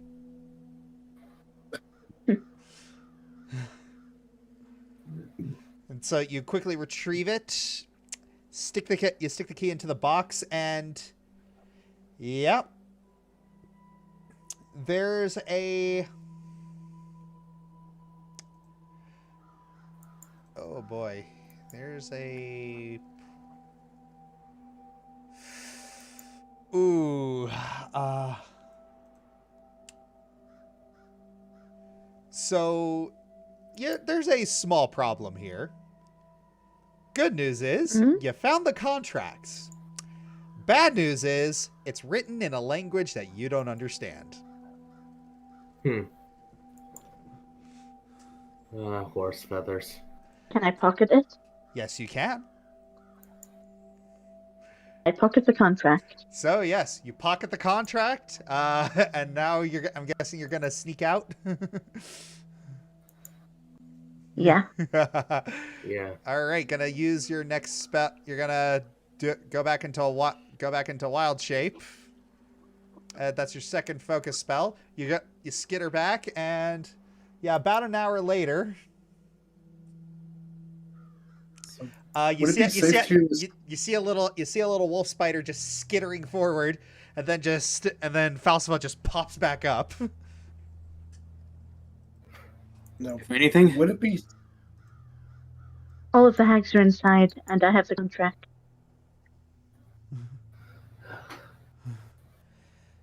That's good. The children are alive. Even better. But for Huh. how long, though? Hmm.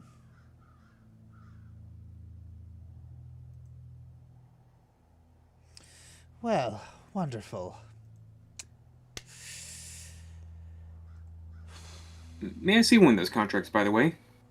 All right. So you hand the contract, and yeah, it's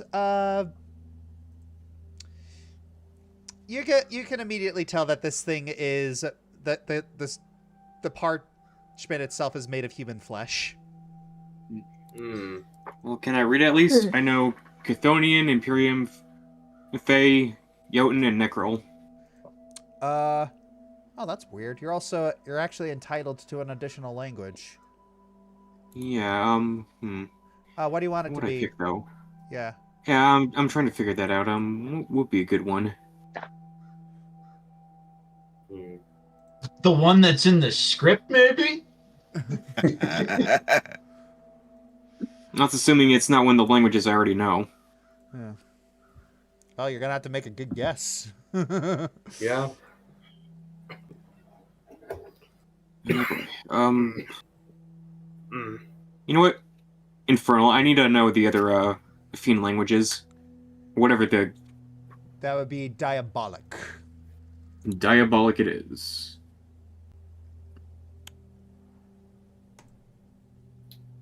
All right. The script is not in diabolic. And unfortunately, the thing is not in any language that.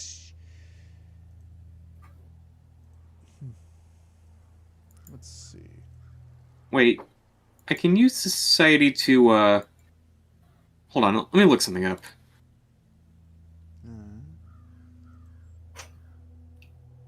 If only comprehend language was a spell.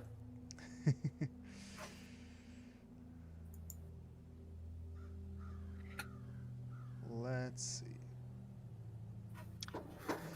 Yeah. I can use decipher writing that's a. If I use society, I can decipher writing that's a coded message, text written incomplete or archaic form, or in some cases, text in a language you don't know. Ah, okay. Go for it.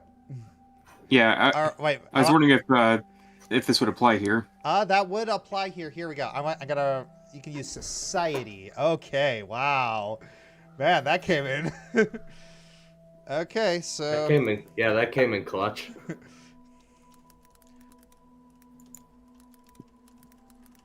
Actually, is a spell. It's called translate.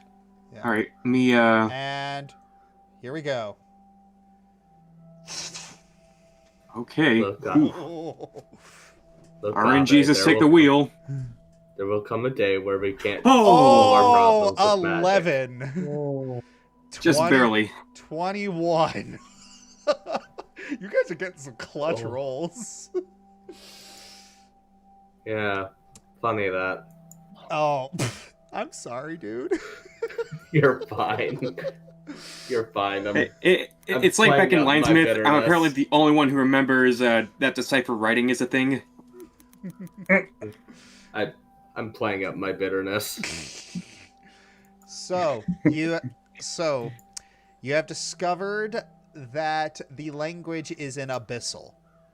It's not devilish, it's demonic. Wait, Abyssal, that's Chthonian.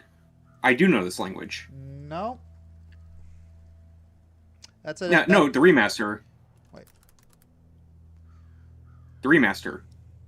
They changed the names for everything.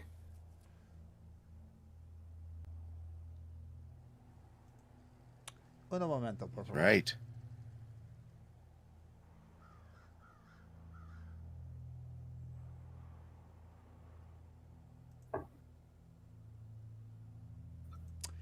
I stand thoroughly corrected.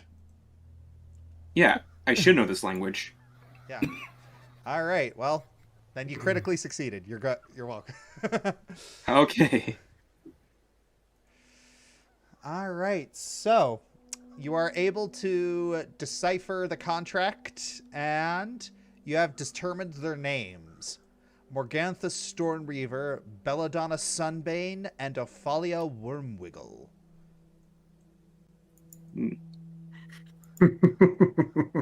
All right, leverage. Wonderful. And so,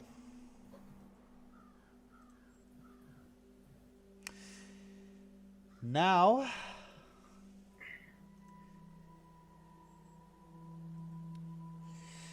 Lady Wachter looks at you and say, and now we have a choice to make. We need to rescue the children. How are we going to do that? Because if we don't and we engage, they're going to use those as leverage. Indeed. And I suppose knowing their true names won't help us in that case. No, it will not. We need a way to divert their attention away from the chamber with the children. And that way too, we can have one or two of our party unlock the cages and help them escape. You intend to distract. Ara looks at Aliora. Yeah. Aliara should be the one to break the whatever lock is on those cages. Mm-hmm. And our best source of distraction would either be myself or Korth. Or both.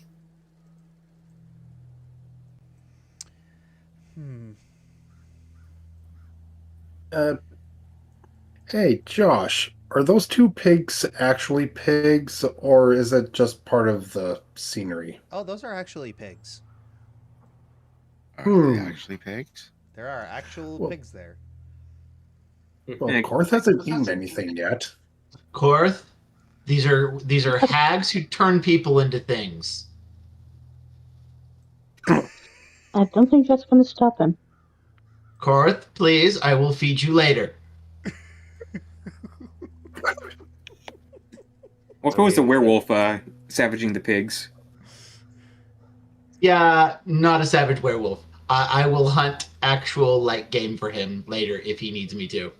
Okay, our character. But they're the property of hags, so. And you've been doing it with the mayor's permission. Either they're the property of the hags or they're the hags' most recent victims. We just established polymorph is a thing they can cast. I'd rather not eat anything on their property before establishing whether or not it was human or not. You do have a way of establishing that right here. We do. I just really need Korth not to eat anything before we establish that. Okay, out of character, just for clarification, was all that said in or out of character?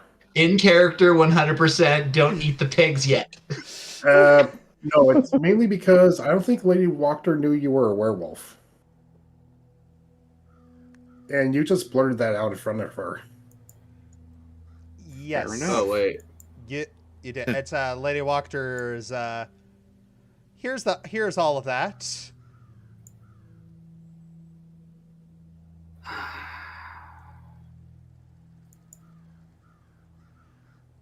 And you see her tighten her grip on her mace a little bit. But I promise you, we're able to control him. Clarified, not savage. There's a ritual that's able to pacify werewolves permanently. And the full moon's passed, so we don't have to worry about that for a while. Ah. So... We could... Do you know the ritual? No, but... Gray? I'm just... Okay. So, this Does is... Gray know the ritual? So... Yes, it is a priest's ritual. Yeah. So, here's... Apologies. Most werewolves we have come across have not been as cordial as you, so this is a bit of a shock to me. Well, maybe Gray could teach you the ritual and you could convert werewolves. It has to be willing, and I was taken into the church right upon getting infected, so I kind of had a bit of an advantage. Oh, Yes. In any case, how exactly are we going to go about this? Well, first we need to ascertain, if you're going by your plan, we need to ascertain that the pigs are not polymorphed people, and if they are not, then I assume we are going to... Let the actual one do what he wants, but yes, we need to make sure they're not people first. And When you one of you detect when magic. yeah, I was you about to are say. too far away for detect magic at this moment in time. Yes. I could just I'm sneak going- up the hill and ask if they're really pigs. I'm going to just shift into my wolf form, warning Lady Walker before I do so, and then I'm going to get close and make sure, and then I will check the pigs. Honestly, I might not even need detect magic. I should be able to smell. All right. So yes, Gray just shifts into a wolf, and well, there is something I'm going to need from you here. Is it a stealth check?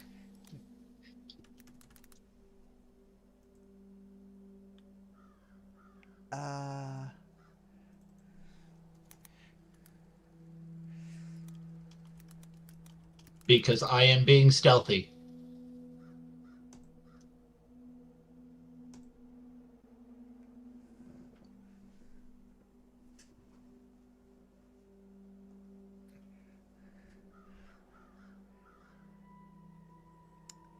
It is. So I need you to click that little dice icon right there. Would you like? Rolling. Would you like to reroll? Yes. Yes. All right.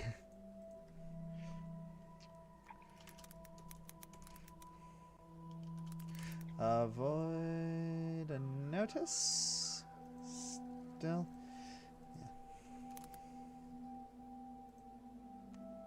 Let's try again.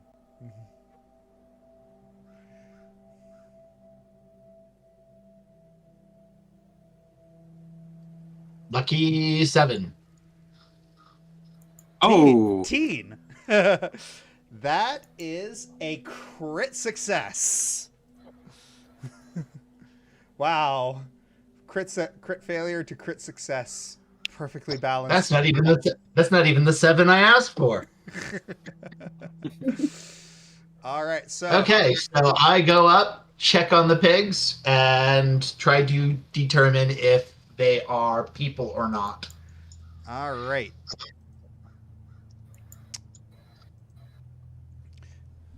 Okay, that is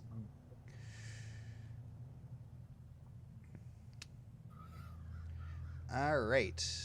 Well, that's all right. You detect magic from them. There is no magic from them. These are regular pigs. Okay, good to know. I head back and shift back and let Korth know, yes, he can eat them. Ooh. Earth grins, and then you see him camouflaging into the grass. Okay. Oh my gosh! So many stealth checks.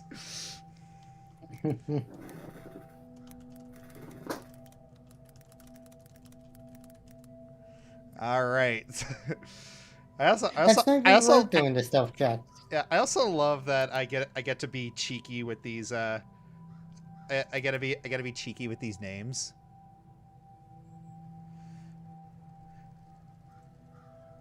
Okay, and I also need to add you to this because Aliara needs to be able to sneak in order to. Is Aliara taking Dara with him? Oh, there we go. There we go. Successes. Seeing a lot of 25s this session. I wonder if that's just where the bell curve's settling. Yeah. Yeah, it is. So, Korth, you are able to sneak up on the pigs, just like skittering over, just kind of avoiding all the snakes and spiders there. And Aliara, you're able to sneak into the. You're able to sneak around, and it's interesting. There's actually a little There's actually a small little staircase on the outside of it that you're able to climb up. Just like, huh, that makes it. It's just like, oh, how fortuitous. That makes your job easier. So just sneaking up, and then you wait on whatever Korth is going to do. Oh, Korth is just going to just wait until he gets some sort of a go ahead. All right. Does Aliara give him the go ahead?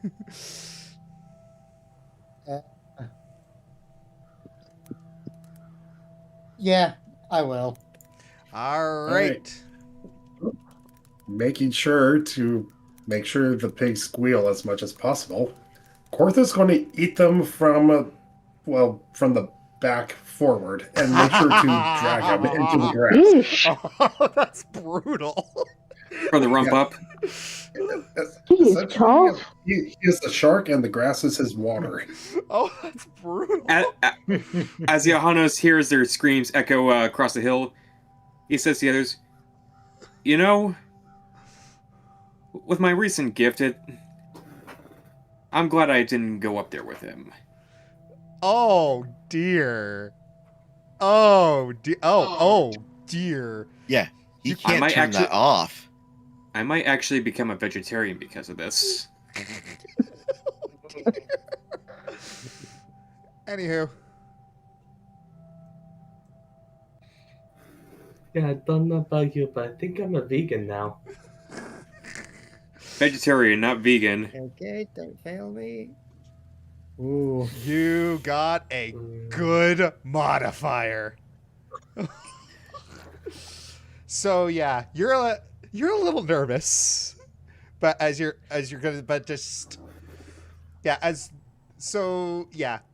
pigs are squealing bloody murder as Korth is just dragging, and all of a sudden it's like all of the women in the windmill just immediately stop what they're doing and go to check on what the commotion is.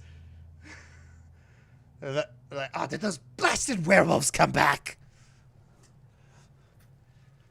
And they go outside and they see a grisly scene of blood just streaking down, and then something moving and shuffling in the grass as the pigs' squeals are slowly and horrifically silenced. And Aliara, you find the kids and you break them. So yes, the cage is open. I just motion them to follow me. All right. And to keep quiet. All right. The kids are a little nervous, but they're realizing that they look between each other really quick, and they just very tentatively reach towards you.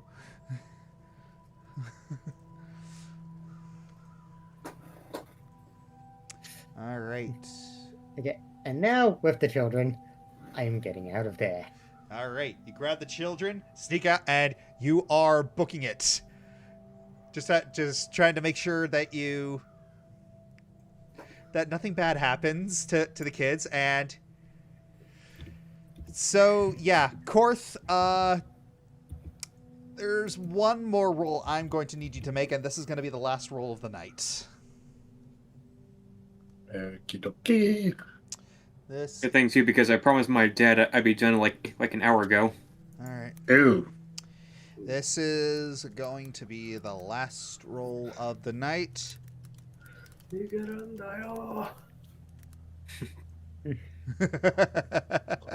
I understood that.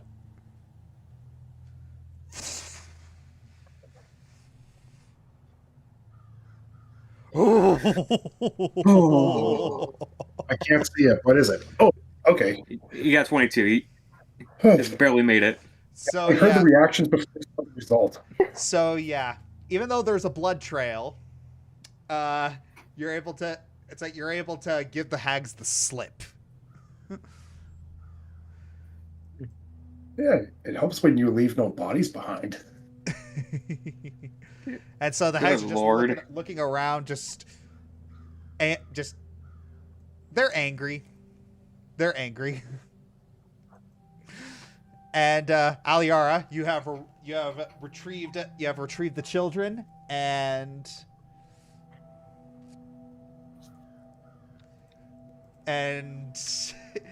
brought them back to Lady Wachter and the party, and they are there's visible relief. Oh, Johannes, with his flint and steel, gets a fire going. All right, are we going to Sure burn you these wanna do contracts or that? not? Well, I They can't I put up be like burnt. a tarp over these fires so the smoke doesn't get out from the side of the wagon. So you try to burn the contract, and it doesn't seem to be burning. Of course, it won't be that easy. So, if that's okay, this is going to be the last roll of the night.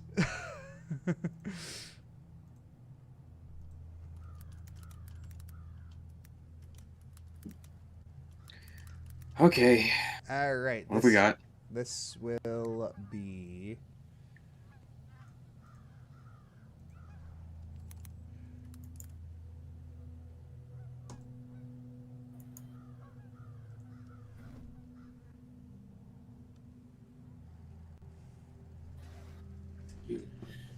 All right. Why won't you burn? I don't think I'm going to get this.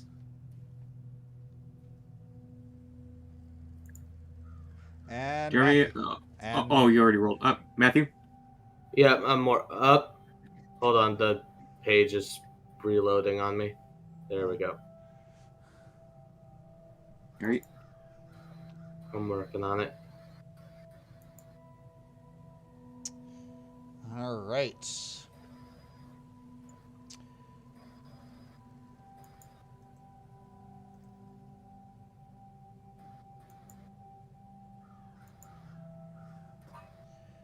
And so Johannes is the only one who passed. Makes sense. So you're looking at this, and if it's not burning, then this thing is immune to all damage except damage dealt by the hag itself. Okay, so only the hags can destroy the contracts. Jonas puts out the fire. He does the fire and retrieves the contracts. They're not even hot.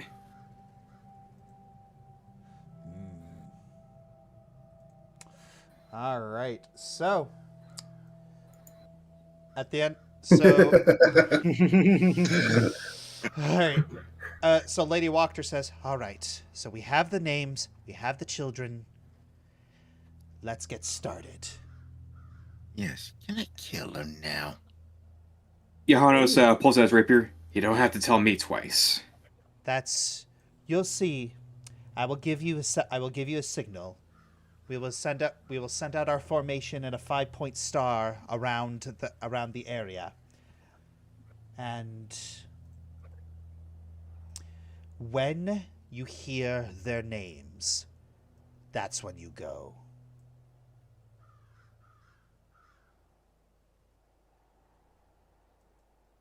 All right. Right.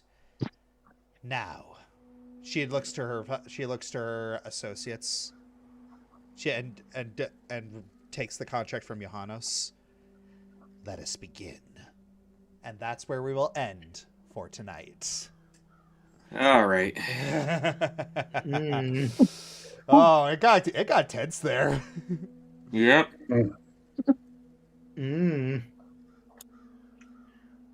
All right. Well, I know what we're going to be doing in 2 weeks. Yep. Gonna be killing some old beasties. So next week, I believe we're doing Dragon's Throat, and the week after is next Curse of Strahd. Yep. Well, I hope you're all gonna have fun. This is gonna be fun. You guys are gonna be fighting some evil hags, and I hope you're strong enough. Be stronger if we had a proper breakfast, but little sister's not here. No. All right. Crimson's computer crashed. I'm gonna take this time to head out. All right. All right. And I will use this time to remind you that Aliora got the poison. Yep. All right. So everyone in the chat, thank you all for joining us on this little adventure. Have a lovely, lovely day, and take care.